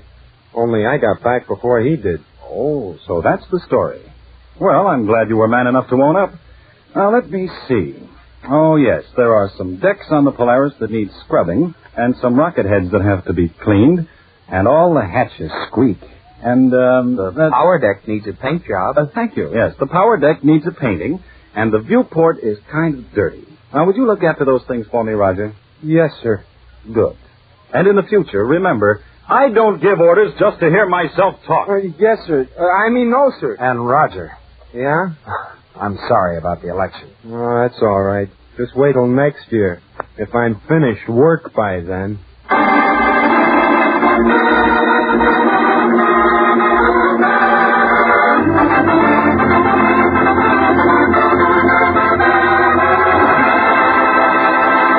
Don't miss the next action-packed episode with Tom Corbett, Space Cadet, when the Polaris crew rockets into space in search of a lost ship and her disease-stricken passengers in Part 2 of Mission of Mercy.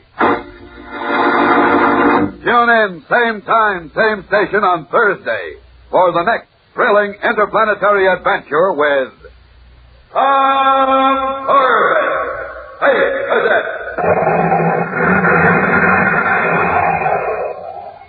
Brought to you by Kellogg's Pep, the Build-Up Wheat Cereal.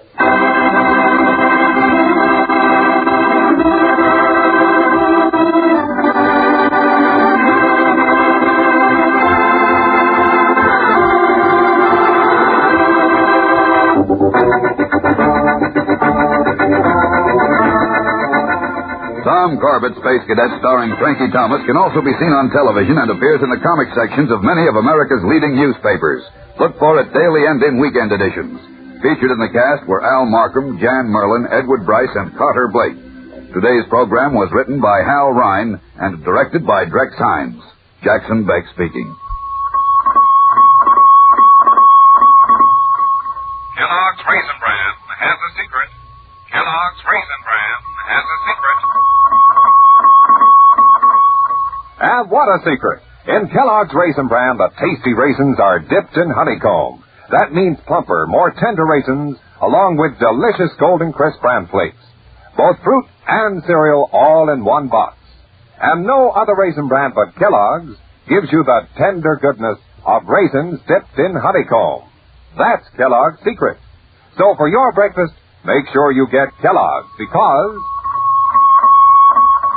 Kellogg's Raisin Bran has a secret. This program came to you from New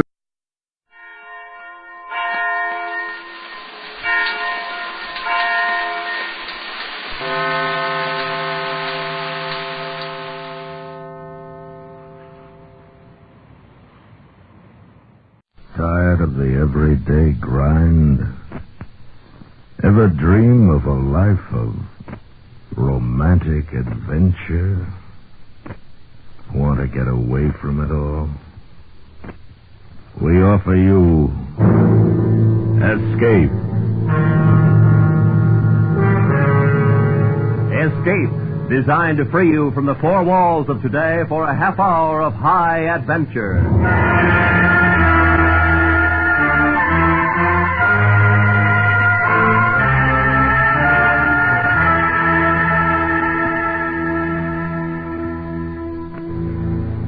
You are on a paradise island, living in happiness and freedom, while the woman who loathes you for what you are is planning to take away your freedom and forever put an end to your happy life. Listen now as Escape brings you Somerset Maugham's unusual story, The Vessel of Wrath.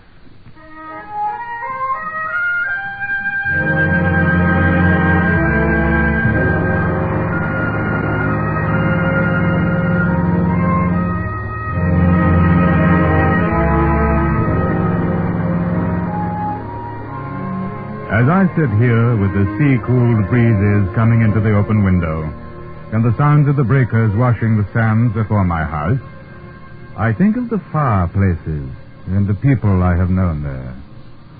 In particular, I think of the thing that happened in the chain of islands known as the Alas Group, which is a fair distance from Java.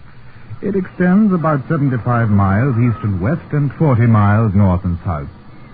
At a certain moment of the world's history, the controller of the principal island, which is called Baru, was Mynheer Everett Gruter.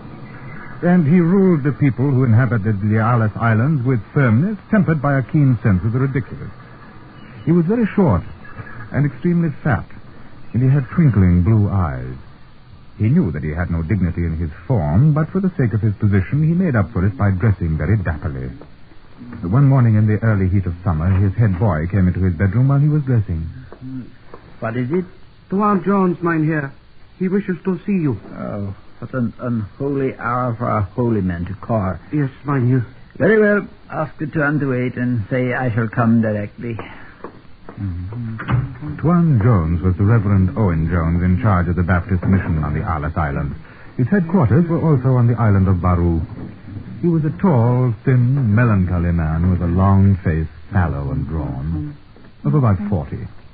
He lived with his sister in a little white house about a half mile from the village. She was about the same age as her brother and bore a remarkable resemblance. Mr. Grutter both disliked and respected the Reverend Mr. Jones. Disliked him because he was narrow-minded and dogmatic. Respected him because he was honest and good, and the only qualified doctor in the group. At any event, Mr. Grutter buttoned up his tunic, went into the sitting room. Reverend Owen Jones got up. Good morning, Mr. Jones. Have you come in to have a peg with me before I start my day's work? I've come to see you upon a very distressing matter, Mr. Grutter. Oh? Sit down, my dear fellow, and have a cigar. Thank you, no. I neither smoke nor drink, Mr. Grutter. Yes, of course. How could I forget? Please, sit down, Mr. Jones. What can I do for you? I've come to see you about the man they call Ginger Ted. I want to know what you're going to do about him. Why, what has happened? It's disgraceful. There was a disgraceful row in one of the Chinese shops last night. Ginger Ted wrecked the place and half killed the owner. Drunk again, I suppose? Naturally. When is he anything else? It took 6 men to get him to jail. Well, he is a hefty fellow. He must be deported from these islands, Mr. Grutter. Absolutely must. Oh? The man's presence is a public scandal. He's never sober from morning to night. And as for his behavior with the native women... Yes. Well, Mr. Grutter, you know this man's transgressions just as well as I do. It's grown steadily worse ever since he came here. Now he has really overstepped the limit. I beg you to use your power and turn him out once and for all. It is time for me to go to my office, Mr. Jones. I shall see what must be done. I wish you good morning.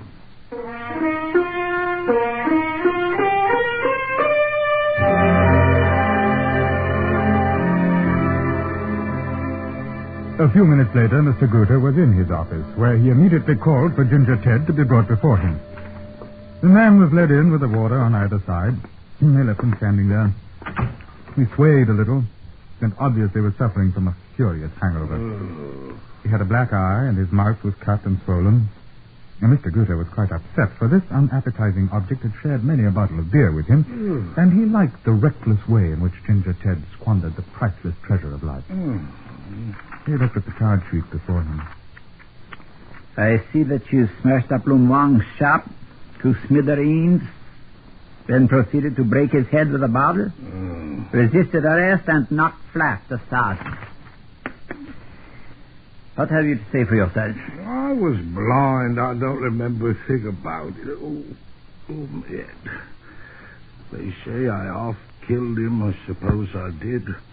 I'll pay the damage if they give me time. You will, Ginger, but it's me who will give you time. You are a disgrace. Incorrigible. You have kicked up row after row. I can see it is hopeless. You know I meant no harm. That is what you always say. Look here, why can't you behave yourself? We are friends, aren't we? Of course we are. Well, you have made a devil of a mess this time, and the Reverend Jones is also having you kicked out. I have got to do something about it, or he will write to the governor in Batavia. And he is quite right. You have got to be punished. I'm sentencing you to 6 months on Mapatiti. Hard labor. All right. Now, how about a bottle of beer with me before you go? You look as though you need it. It's the truth, I do. You're a pal, Mr. Grutter.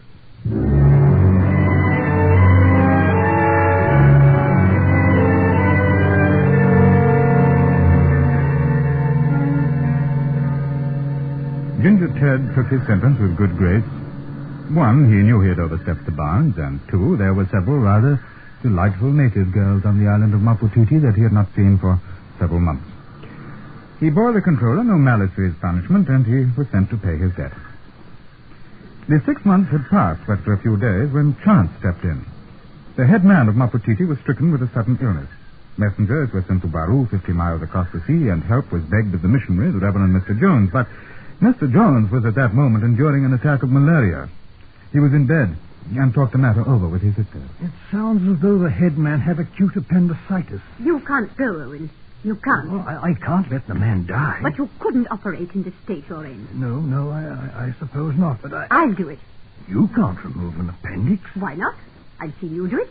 You've done lots of minor operations. I can't allow it. It's too dangerous. They wouldn't understand. A woman, no. I'm going, and that's all there is to it.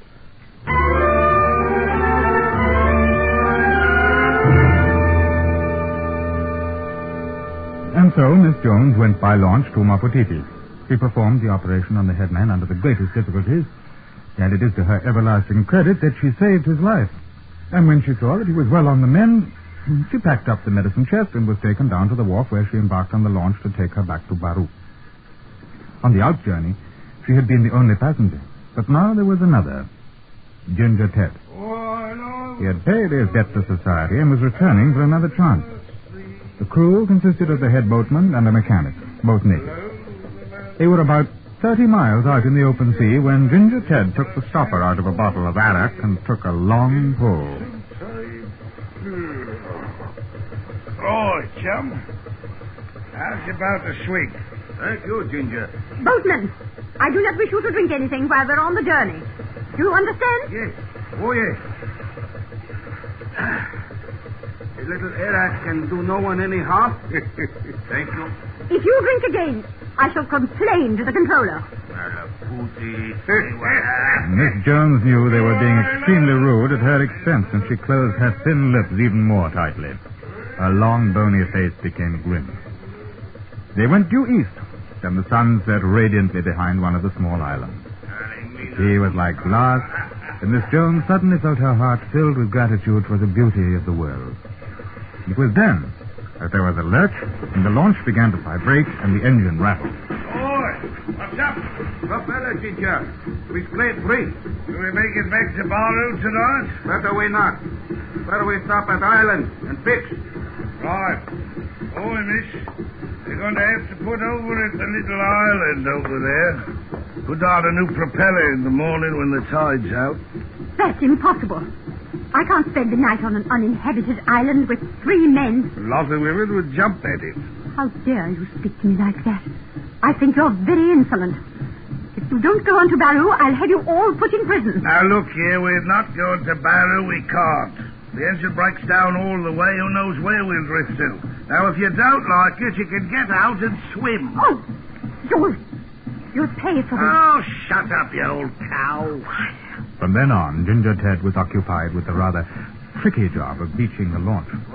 Miss Jones sat quivering with indignation, and then, as the full meaning of what lay before her dawned, her anger turned to fear. I see it all now. I see it all. There's nothing at all the matter with the propeller.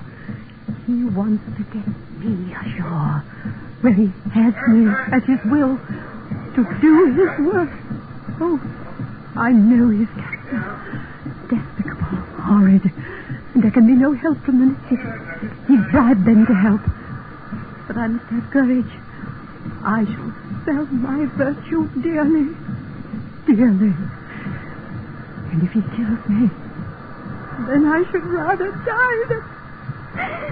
And in her fear, she removed a scalpel from the surgical instrument she had selectly used to save her life and hid it in her clothing. Then they were ashore, and the night came. Ginger Ted did his best. Oi, miss. Come on over to the fire. We've got some lovely grub here. A nip of arak won't hurt you neither. I want nothing. I want to be left alone. Oh, you can go to the devil then. Go hungry. Don't mean nothing to me. How'd you like this? She walked away with head erect, the scalpel held tightly in her fist, and though she was looking for a place to hide, a place of safety, her instinct told her it was better to keep that bad man in sight. And then if he came toward her, she would be prepared. The moonlight would show him to her. Presently she found a little hollow and sank down into it, where in the distance she saw the warm glow of the fire and the huddled, dreadful shapes of men around it. He's plotting it now. He's making them drink instead of sleep soundly. I'm afraid. So afraid. Oh. But if that horrible, loathsome man makes a step, come here, I'll kill him. I'll kill him.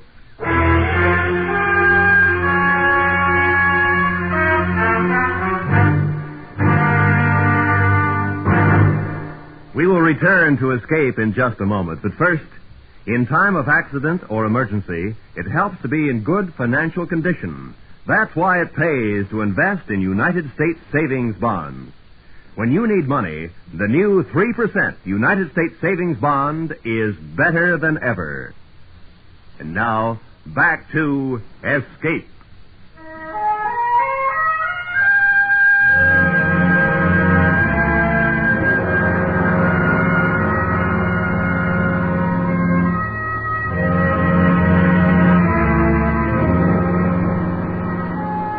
It should be mentioned again that Miss Jones was a woman hard on 40.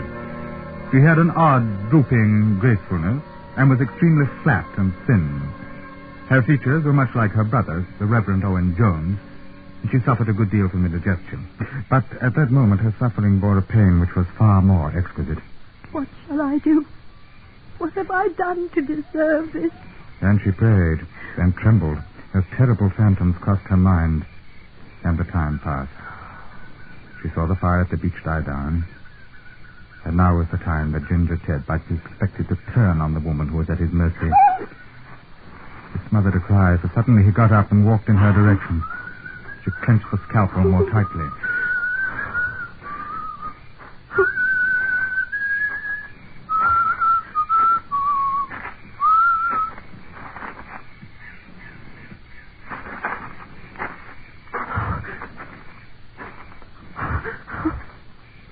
She couldn't understand it. Why? Why? And then when she saw him go back to the fire and knew that for the moment at least he was spared, her nerve gave way. After that, she felt a little better and decided to close her eyes for a moment. The strain of watching had tired them, and when she opened them again, it was morning. And with a sudden shock of fear, she found that she was covered with 2 copra sacks. He must have done it. He had her at his mercy, and yet... Good morning. I was just going to wake you up. There's bananas for breakfast, and you can eat them on the boat, because we fixed it. Come on, here's a hand. Oh, thank you. Mr. What? Nothing.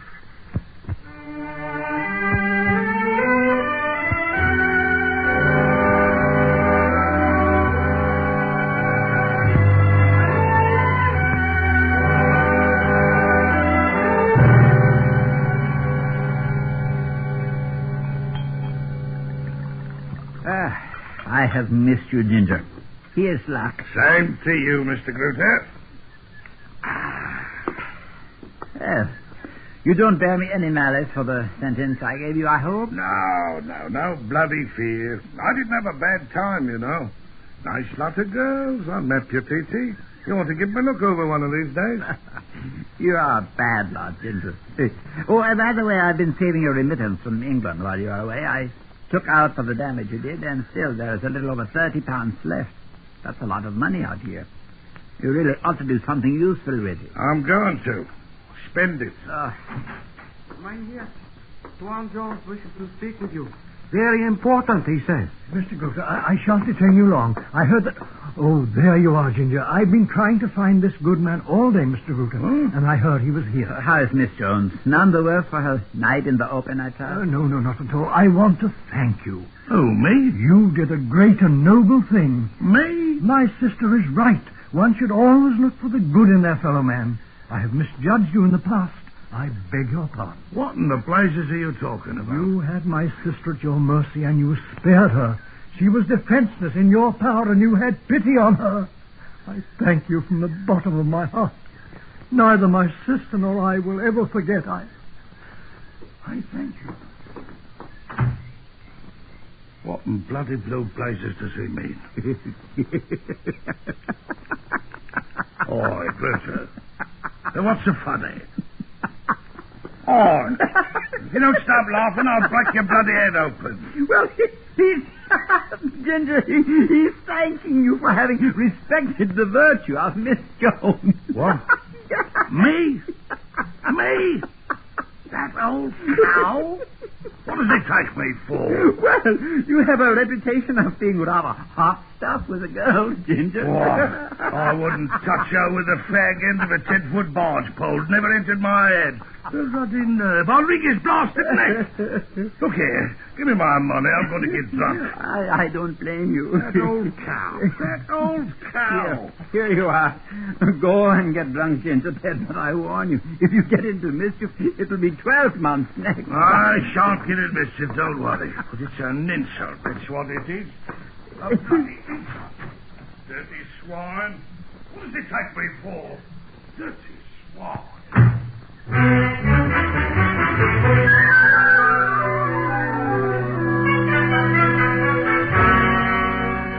Ginger Ted got drunk.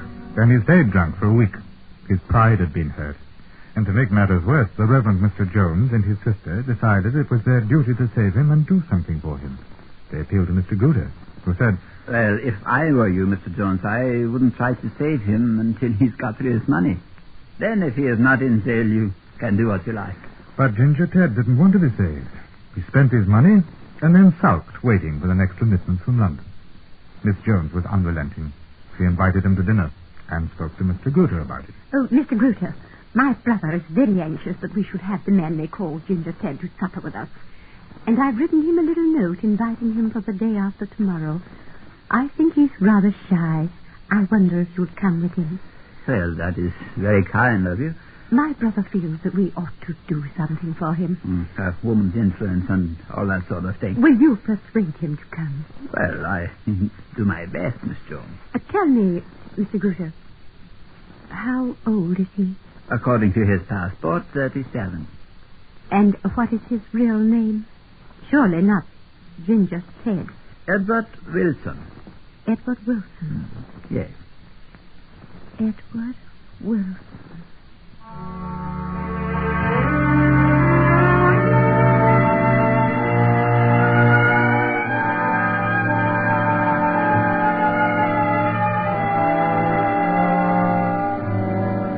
The controller actually persuaded Ginger Ted to join him. This on the promise of several drinks at his own house before they went to dine. But on the night of the party, Mr. Guter had to go alone.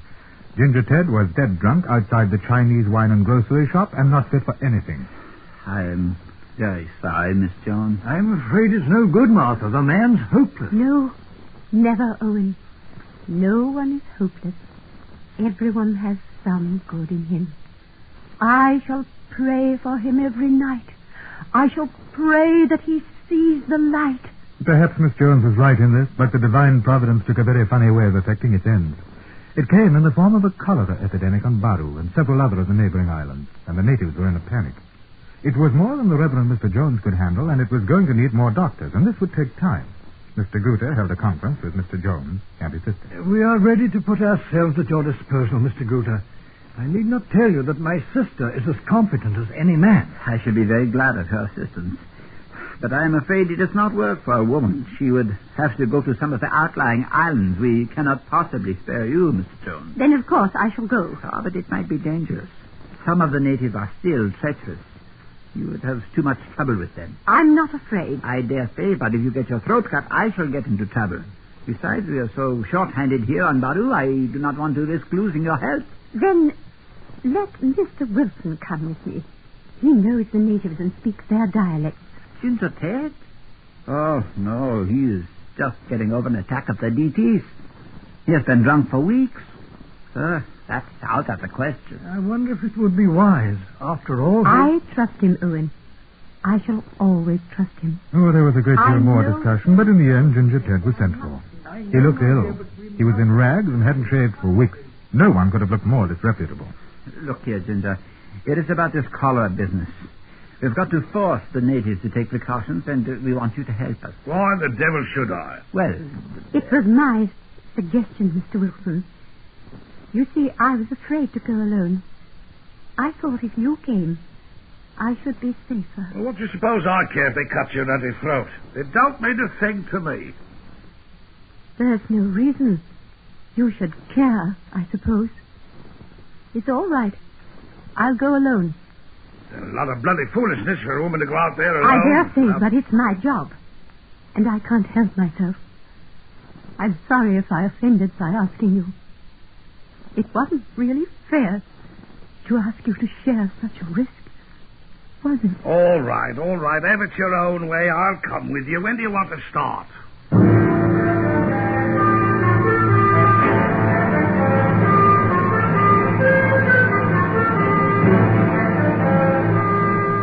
They started the next day with drugs and disinfectants in the government launch. For 4 months the epidemic raged, and then one day it was over. Mr. Gooter had seen nothing of Ginger Ted or Miss Jones, but he had heard from Mr. Jones that they had performed a Herculean task in the outer islands. Mr. Gooter was thinking of Ginger Ted over a bottle of beer one evening when the man came in. He was wearing a clean suit of white ducks. He was shaved. He looked another man. Why, Ginger, what on earth has happened? By heaven, I'm glad to see you. You look wonderful. Here, have some beer. Man, I have missed you. Here, let me pour it. I don't think I'll have any, thank you. What? I don't mind having a cup of tea, though. A cup of what? I'm on the wagon. Martha and I are going to be married. Ginger, you can't marry Miss Jones. No one could marry Miss Jones. Well, I'm going to. That's what I've come to see you about. First thing, soon as I get off the launch. We want to be married by Dutch law as well as chapel. Oh, come now, a joke is a joke, Ginger. She wanted it. She fell for me that night we spent on the island when the propeller broke. Ginger, she'll make you into a missionary. Well, I don't know as I'd mind if we did have a little mission of our own. She says I'm a bloody marvel with the natives. Says I can do more in 5 minutes with him than Owen can in a year. I guess she had an eye on you. But this... listen to me, Ginger. We have had some grand times together, and a friend is a friend. I tell you what I do. I lend you the launch, and you can go away from... Mr. Gruter. I know you mean well. But I'm going to marry the blasted woman, and that's that.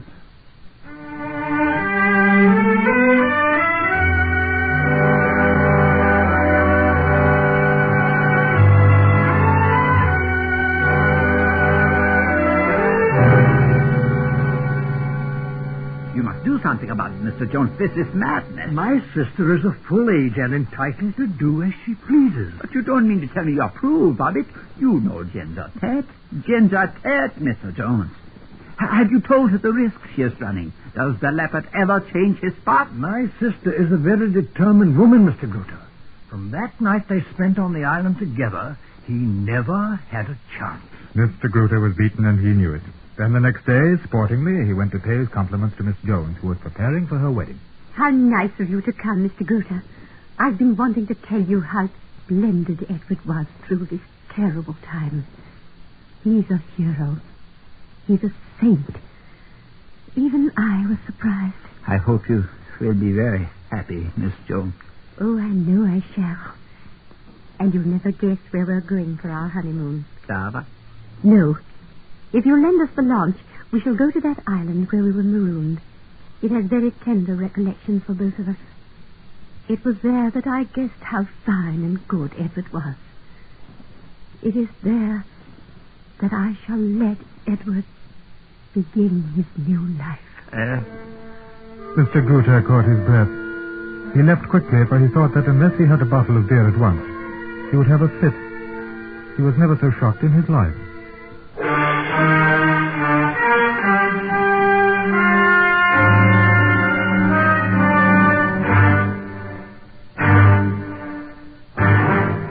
Escape has brought you Somerset Maugham's The Vessel of Wrath. Direction and adaptation of the story were by Anthony Ellis. In order of their appearance, you have heard Ben Wright as the narrator, Parley Bear as Mr. Gruter, Eric Snowden as Mr. Jones, Alan Reed as Ginger Ted, Jeanette Nolan as Miss Jones, and Dave Young as the head boatman.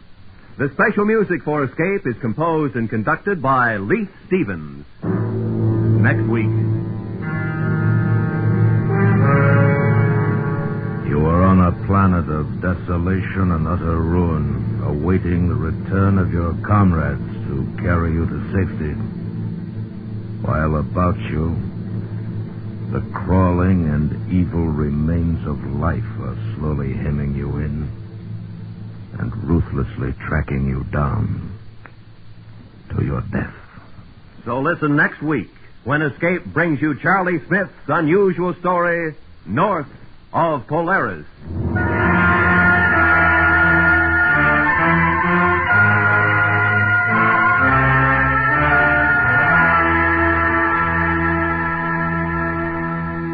Tomorrow night on CBS Radio, here concluded Suspense's production of Shakespeare's tragic drama, Othello. Richard Widmark plays Iago, Elliot Lewis, Othello, and Kathy Lewis, Desdemona. Also tomorrow night, don't miss the Lux Radio Theater's charming excursion into fantasy, The Bishop's Wife, starring Cary Grant and Phyllis Thaxter. Othello concluded on Suspense, and The Bishop's Wife on Lux Radio Theater tomorrow night on most of these same CBS radio stations. This is Roy Rowan speaking. And remember, America buys 30,000 new radio sets a day and listens most to the CBS Radio Network.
Rice Chex and Wheat Chex, the bite-sized cereals in the red and white checkerboard packages, present Space Patrol!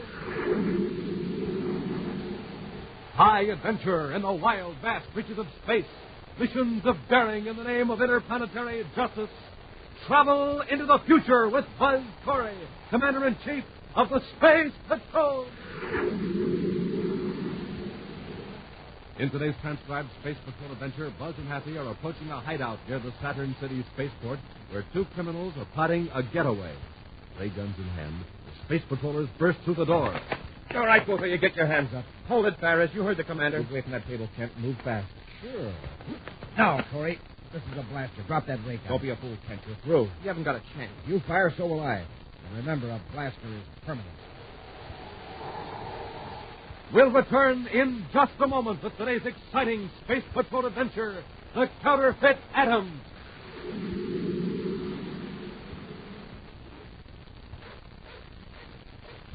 Space Patrol, it's getting kind of late, and I'm getting kind of hungry. Hey, let's take time out for a big bowl full of rice checks. Swell, Captain Crusoe. Rice Chex. Tops with me. Tops with me, too, Space Patroller, and it'll be tops with you, gang. Tops three ways. For taste, for size, for get up and go. There's one. And there's one for me.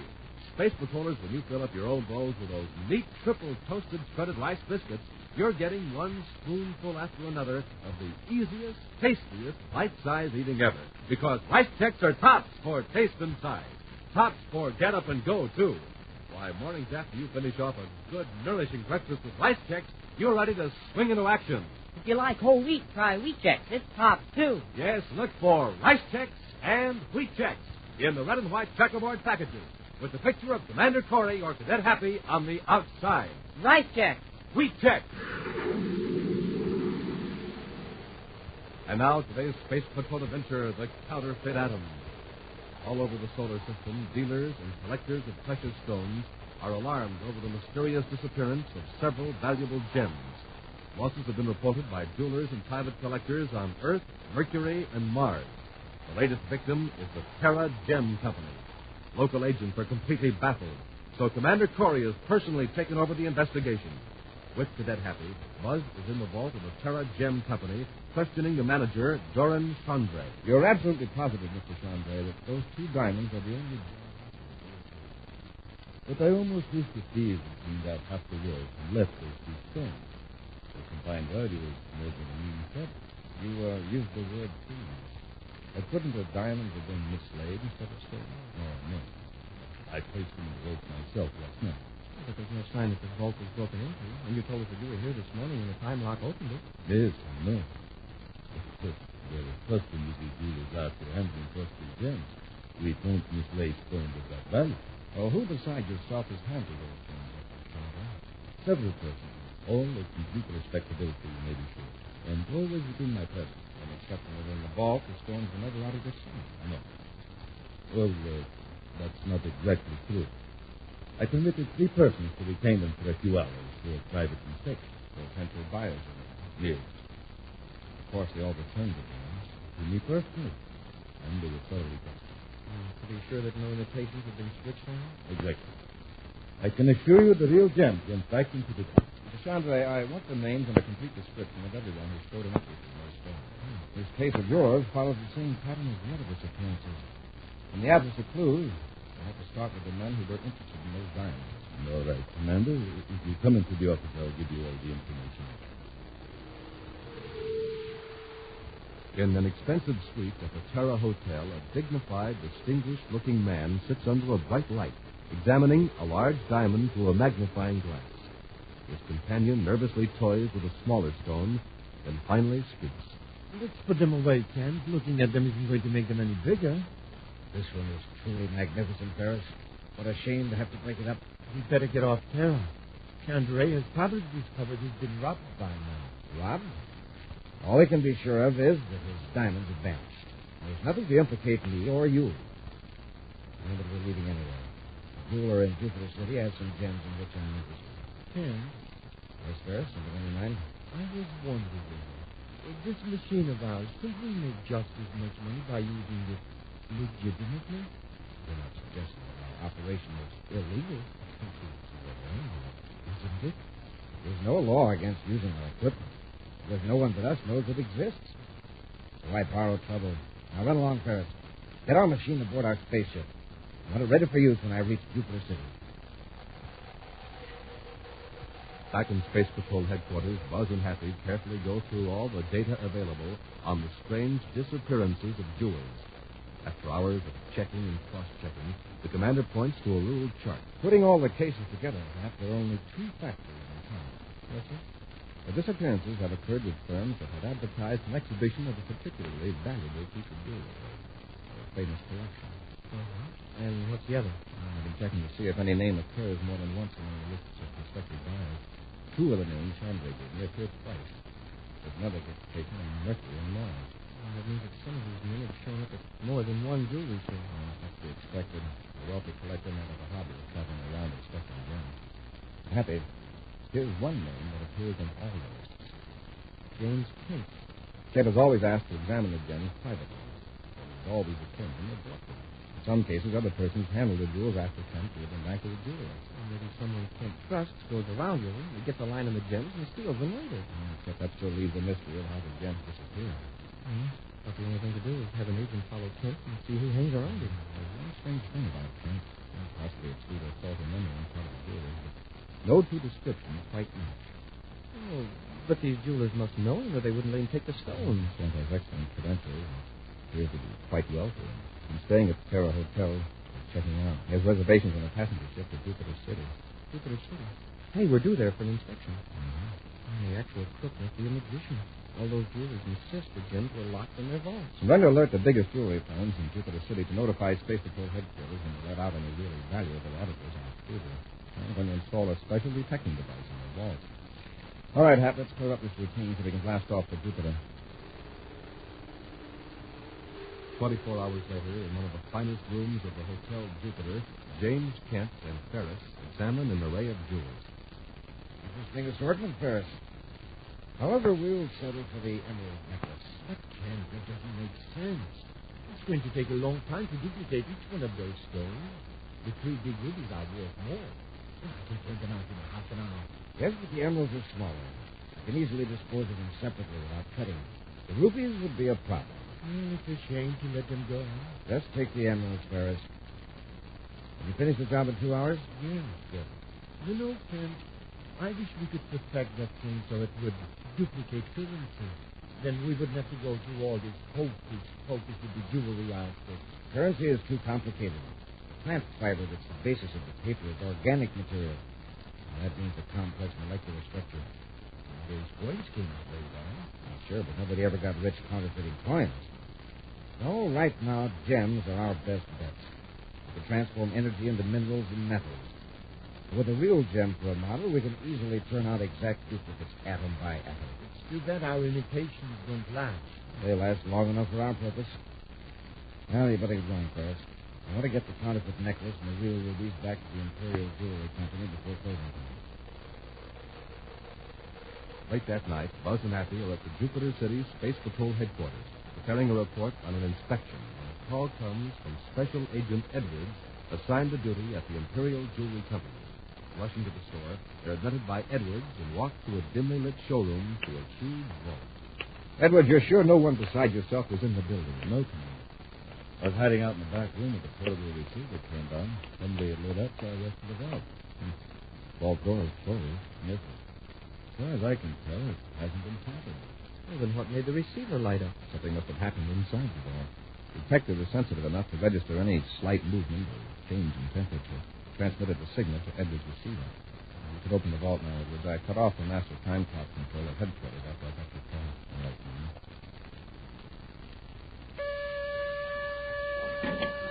Oh, it's swinging open. Edwards, do you have a list of the jewels that have been checked out of the store? Yes, sir. I got it from the manager when he closed up. Everything's been returned. I watched the manager when he put them in the vault to be sure it was all counted. Let's check it over. All the stuff that anyone asked to inspect was all right down that page just as you ordered, sir. All right, Edwards, let's take inventory. Three star sapphire rings are here. Rubies, they're the most valuable items. Thank goodness they're here. Who had them out? James Kent. We also have it. The necklace. Gone. The necklace? Should have noticed that right away. Who had the necklace? Well, if the emerald necklace is gone, why not the rubies and those other jewels? Well, we know for sure that no one entered the vault. We really got a mystery in there. Could the emeralds have just disintegrated? Evidently they did. The detective registered their disappearance. But why emeralds this time and diamonds another? And always the jewels that have been out on approval. James Kent is the only constant factor in the whole problem. But I don't see how he could have any more to do with this than you do. Oh, how about that man that called on him at the Hotel Jupiter? This guy Ferris. Ferris seems to work in a machine shop on Kepler Street. One of our agents placed him here.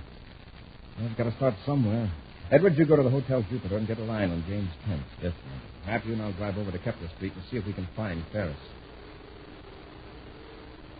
In the back part of a darkened machine shop on Kepler Street, Ferris worked swiftly under a dim light, unbolting a small, compact machine from the concrete floor. He is intent upon his work as he hears the back door open. That you can. I'll be finished here in a minute. Then we... What's the idea? Working pretty late, aren't you, Ferris? Sure. Anything wrong with being industrious? Well, it depends on what you're being industrious about. Isn't this an odd time to be removing machinery? Well, this is my machine, and I got a right to be in this shop. Any more questions? Yes. When you heard us come in, you thought it was someone named Kent. James Kent? No, Charlie Kent. One of the fellows in the shop. He promised to come back and give me a hand. By the way, what kind of a machine is that? What does it do? Yes, I'd like to know. Well, it's a small electronic furnace, purifies metal. You put the sample in this chamber here. Then you turn on the current, and the induction coil around the chamber produces an intense heat inside the metal. Commander, look out! Pat, watch Ferris. Kent. A close call. get this machine out of here before they recover from the ray gun blast. So what if they come out of it before we're finished? In that case, Ferris, well, this machine shop is a veritable treasure house of fatal accidents. We'll return to Space Patrol in just a moment.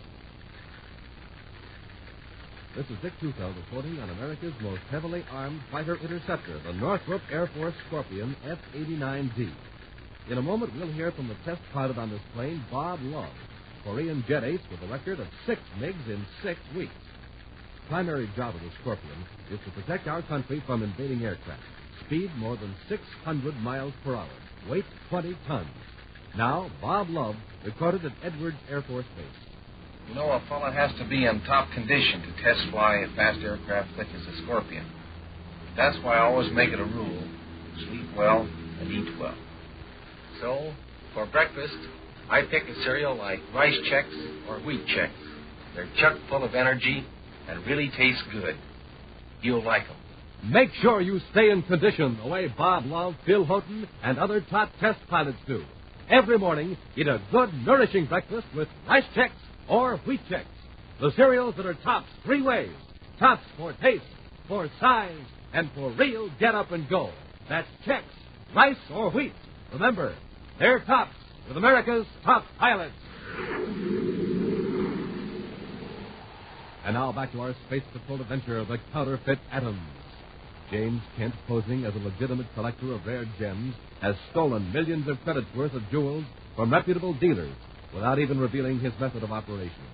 Borrowing real gems, he places them in a machine that can duplicate minerals atom by atom by transforming energy into a temporary form of matter. Kent and his accomplice, Ferris, keep the original gems and return the copies, which in a short time revert back to energy.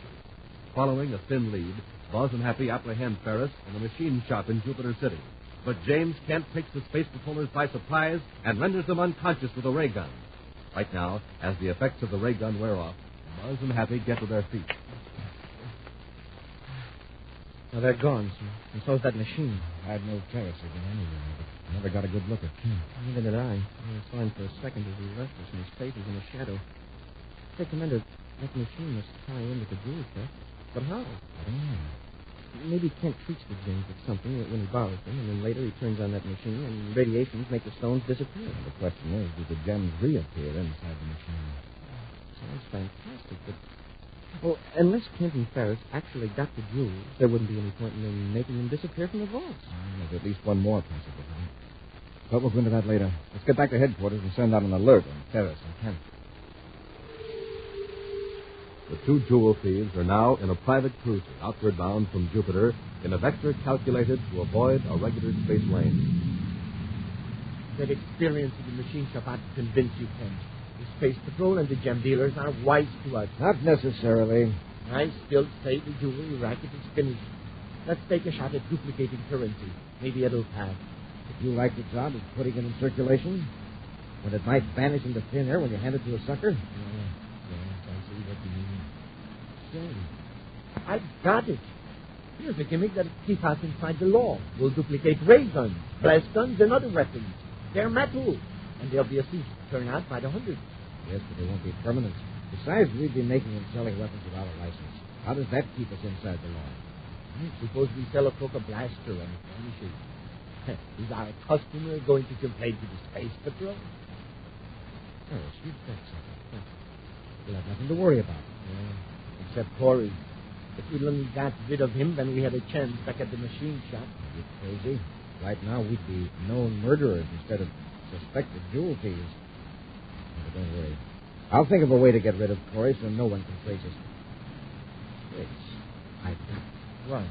Suppose we take a few grains of poison with a mineral base and duplicate it in our machine. We slip it to Corey. It does its work, and then it vanishes. The best doctor in the solar system couldn't find a trace of it. Really? It's the perfect crime. There's just one drawback. How do we give it to Corey? Just leave that to me. I'll attend to it personally after we get to Saturn. Now, to figure out our new identity.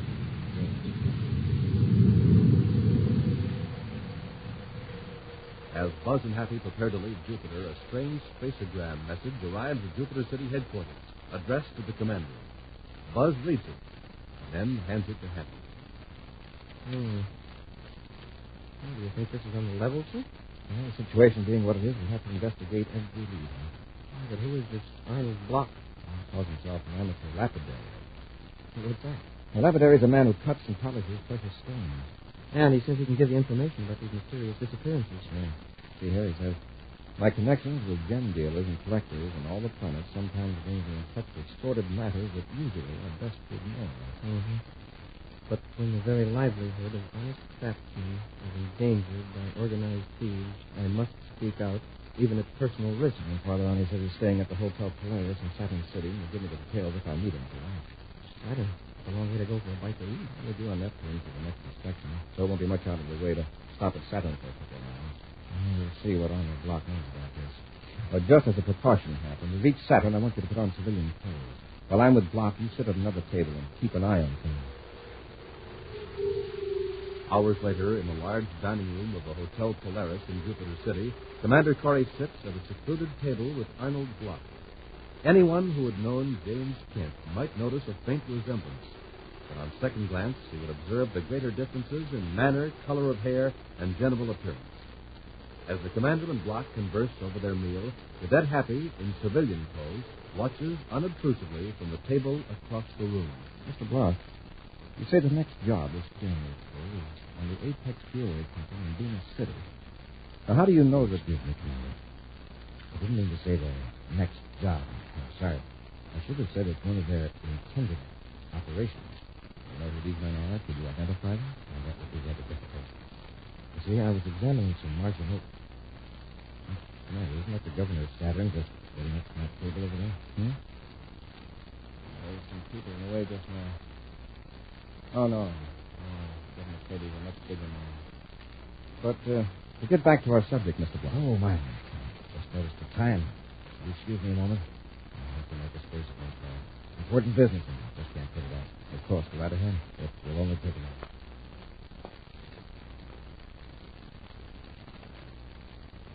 What's your signal coming in? Coming over and we came to drop something at the time. Somebody might be watching. I see us talking. Yes, sir. Block that something in the glass when you turn your head a minute ago. I think that means... I'll see what I can make space for the call. Here, have the call case at the top. Look at that. A few moments later, Arnold Block returns to the table and Buzz resumes the question. The luncheon over, the commander meets Happy in the street outside the hotel. Block made a call, all right, sir. I couldn't face it. He was in a pay booth, and the others were all occupied. I was afraid that might happen. But don't worry. I'll have the coins removed and examine them for Block's fingerprints. We'll also know the distance between them. You know the time you made it. I don't know. It's down enough, so the automatic recorder at Space Events on it can help us. Yes, but how are you going to tell which fingerprints are theirs? I can tell you now. Those are this spoon. When I get up from the table, I slip it in my pocket. What do you think, sir, about Block? I don't know. The information he gave me is general. That was in the little remote tent in the office. Hey, how about that milk? You didn't drink any of it, I hope? No. I poured milk on a potted plant and blocked it away from the table. Oh, gently, don't tell something. Sorry, sir. Still, no. I managed to slip the glass in my jacket pocket. Doesn't make a very neat ball, but I'm going to get it to the lab to have it analyzed. Later that afternoon, in the office reserved for him at Space Patrol headquarters in Jupiter City, Commander Corey checks through a stack of identification cards as Happy enters. Well, I guess I must have been imagining things, Commander. What's the report from the lab? Negative. There was absolutely nothing in that milk, except milk. But still, from where I said it looked like Arnold Block deliberately got you to look the other way and drop something in your glass. Well, I guess he was just reaching for those sugar or something. Possibly. Oh, about the phone call. Anything on that one? Yes, sir. In a way, it turned out to be simpler than I expected. The Spacephone serviceman had just collected from the coin boxes an hour before, so there weren't very many coins to check. But there were no coins with Arnold Block's fingerprints. Can you make a call after him? So what was he doing in the booth? Block made a call to Draco City. Spacephone Center's automatic recorder showed it. It was the only call of that kind made from that particular spacephone during the period involved. Who was the call to? To find out? A perfectly legitimate call to the Draco Tool Company. They make gem cutting machines. And they're doing some special work for a Mr. Arnold Block. The block must be on the level. Hey, wait. How did he make that call without dropping a coin in the slot? He did drop it. Just from the register, the half-cut coin. That mechanism is cool. Well, yes, sir. But didn't you say there wasn't any half-credit coin in the machine? Nothing with Block's fingerprint? That's right. I don't get it. I think maybe it'll all clear up when we talk to Mr. Block. I've got an agent watching him. I'll have help me check through these records. Almost at the edge of the Saturn City spaceport is a metal fence bearing the sign Saturn Salvage Company. At the rear of the lot, scattered with heaps of rusting metal, is a small shed. Inside the structure, Ferris regulates the controls of the machine, while a man in an ill-fitting suit looks on. It's working fine. I've turned out 3 dozen since this morning. You better knock off for a while, Ferris. Just one more, Kent. Don't call me Kent, even when we're alone. Someday you'll make a slip in public. Sorry, Block. Well, I guess this one is cooked enough. You know, it's hard remembering who you are. Before Kent, it was Drake, and now it's Block. Well, you shouldn't have any trouble. As Block, I don't look anything like Kent, do I? No, you don't. It's amazing what scissors, a hair-dye job, and a sloppy suit will do to a man. It's not just in the appearance, Ferris. It's here, in the mind. I think there's a different personality. I walk differently, move differently. You know? Well, see if you can tell these apart. 2 black guns. One's the real thing, and the other one is a duplicate. Oh. They're the same. Way the same. They look the same. Which is the duplicate? The one in your left hand. And it fires just like a real one, too. After the second, it becomes a ghost and vanishes. I'll put them here with the others. Before we try to unload any of these weapons, we've got to know just how long they'll exist as matter. That's what I'm doing now. See those figures on the bench where the guns are? When I pull one of them out of the duplicator, I mark down the time. We'll set up a real system when we get to Neptune. We'll get a bunch of orders, then unload fast and disappear before our product does. Yeah. Oh, have you heard anything about Corey? No. He looked fine during lunch. You know, those Space Patrol medics will have a real embarrassing mystery on their hands. What happened to Commander Corey? And it's talking. As I was saying, the Jupiter Giants don't have a chance against the Pluto Demons. Not with Edlinger pitching. And all right, both of you, get your hands up. Hold it, Ferris. You heard the commander. We'll wait on that table, Kent. Let's see those hands in the air. I'm sure you have the right man. Kent, Block, whatever it is. Now move out here and move fast. Sure. This is a blaster, Corey. Now drop that ray gun. Don't be a fool, Kent. You're through. Yeah? You've got a ray gun. I've got a blaster. If you fire, so will I. We'll both drop. But I'll be able to get up again. He's right, Commander. The cadet's got sense. Now toss those ray guns down, and Ferris and I will be on our way. You're not going anywhere, Kent. Corey, I haven't got time to play games. This is your last chance. I'm going to squeeze the trigger and blast you. Commander, his gun vanished. That's what I was waiting for.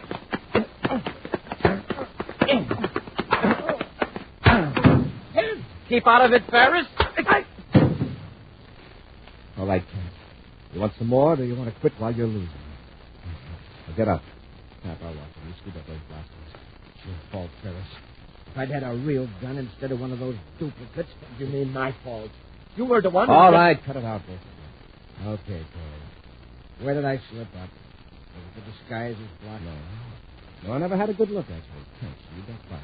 And it was the poison in the milk. You saw me drop it in. No, and it wasn't your gun stealing that finally tracked you in. The thing that made me link Block and Kent was a simple, everyday spacephone call to Draco City. What are you talking about? I made that as Block. Yeah.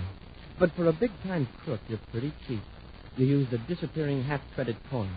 When you gypped the company on that spacephone call, we, got your number. An exciting action preview of next week's exciting Space Patrol adventure in just a moment. Space Patrollers, you all know what sound effects are. You hear them all the time on your radios. But listen to these musical sound effects and see if you can guess what we're doing with Rice Checks and Wheat Checks. Yep, Space Patrollers, that's a big bowl filling up with Rice Checks or Wheat Checks. Man, oh man, it even sounds delicious. It tastes better yet. Those triple oven toasted biscuits are tops for taste. Now we're pouring on the cream. Listen, You can almost hear those crisp, crunchy checks filling up with that cream. And then for the first bite. Wow, what a bite! Sized just right, because checks are made in that modern bite-sized design. Makes them tops for size. Hey, that's you blasting off for a big day of action. After a good nourishing breakfast with checks, the cereal's tops for get up and go. So, gang, go get Rice Checks today. Get Wheat Checks, too, the official bite-sized cereals of the Space Patrol, in the red and white checkerboard package with the picture of Commander Corey or Cadet Happy on the outside. Rice Checks, Wheat Checks.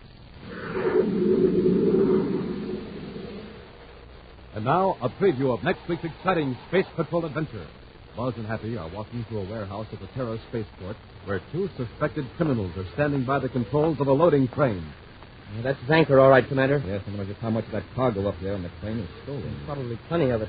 Uh-oh, he sees us. Just a minute, Van Car. Lieutenant, release that holding brake and drop the load down there. Look out, Hap. Move!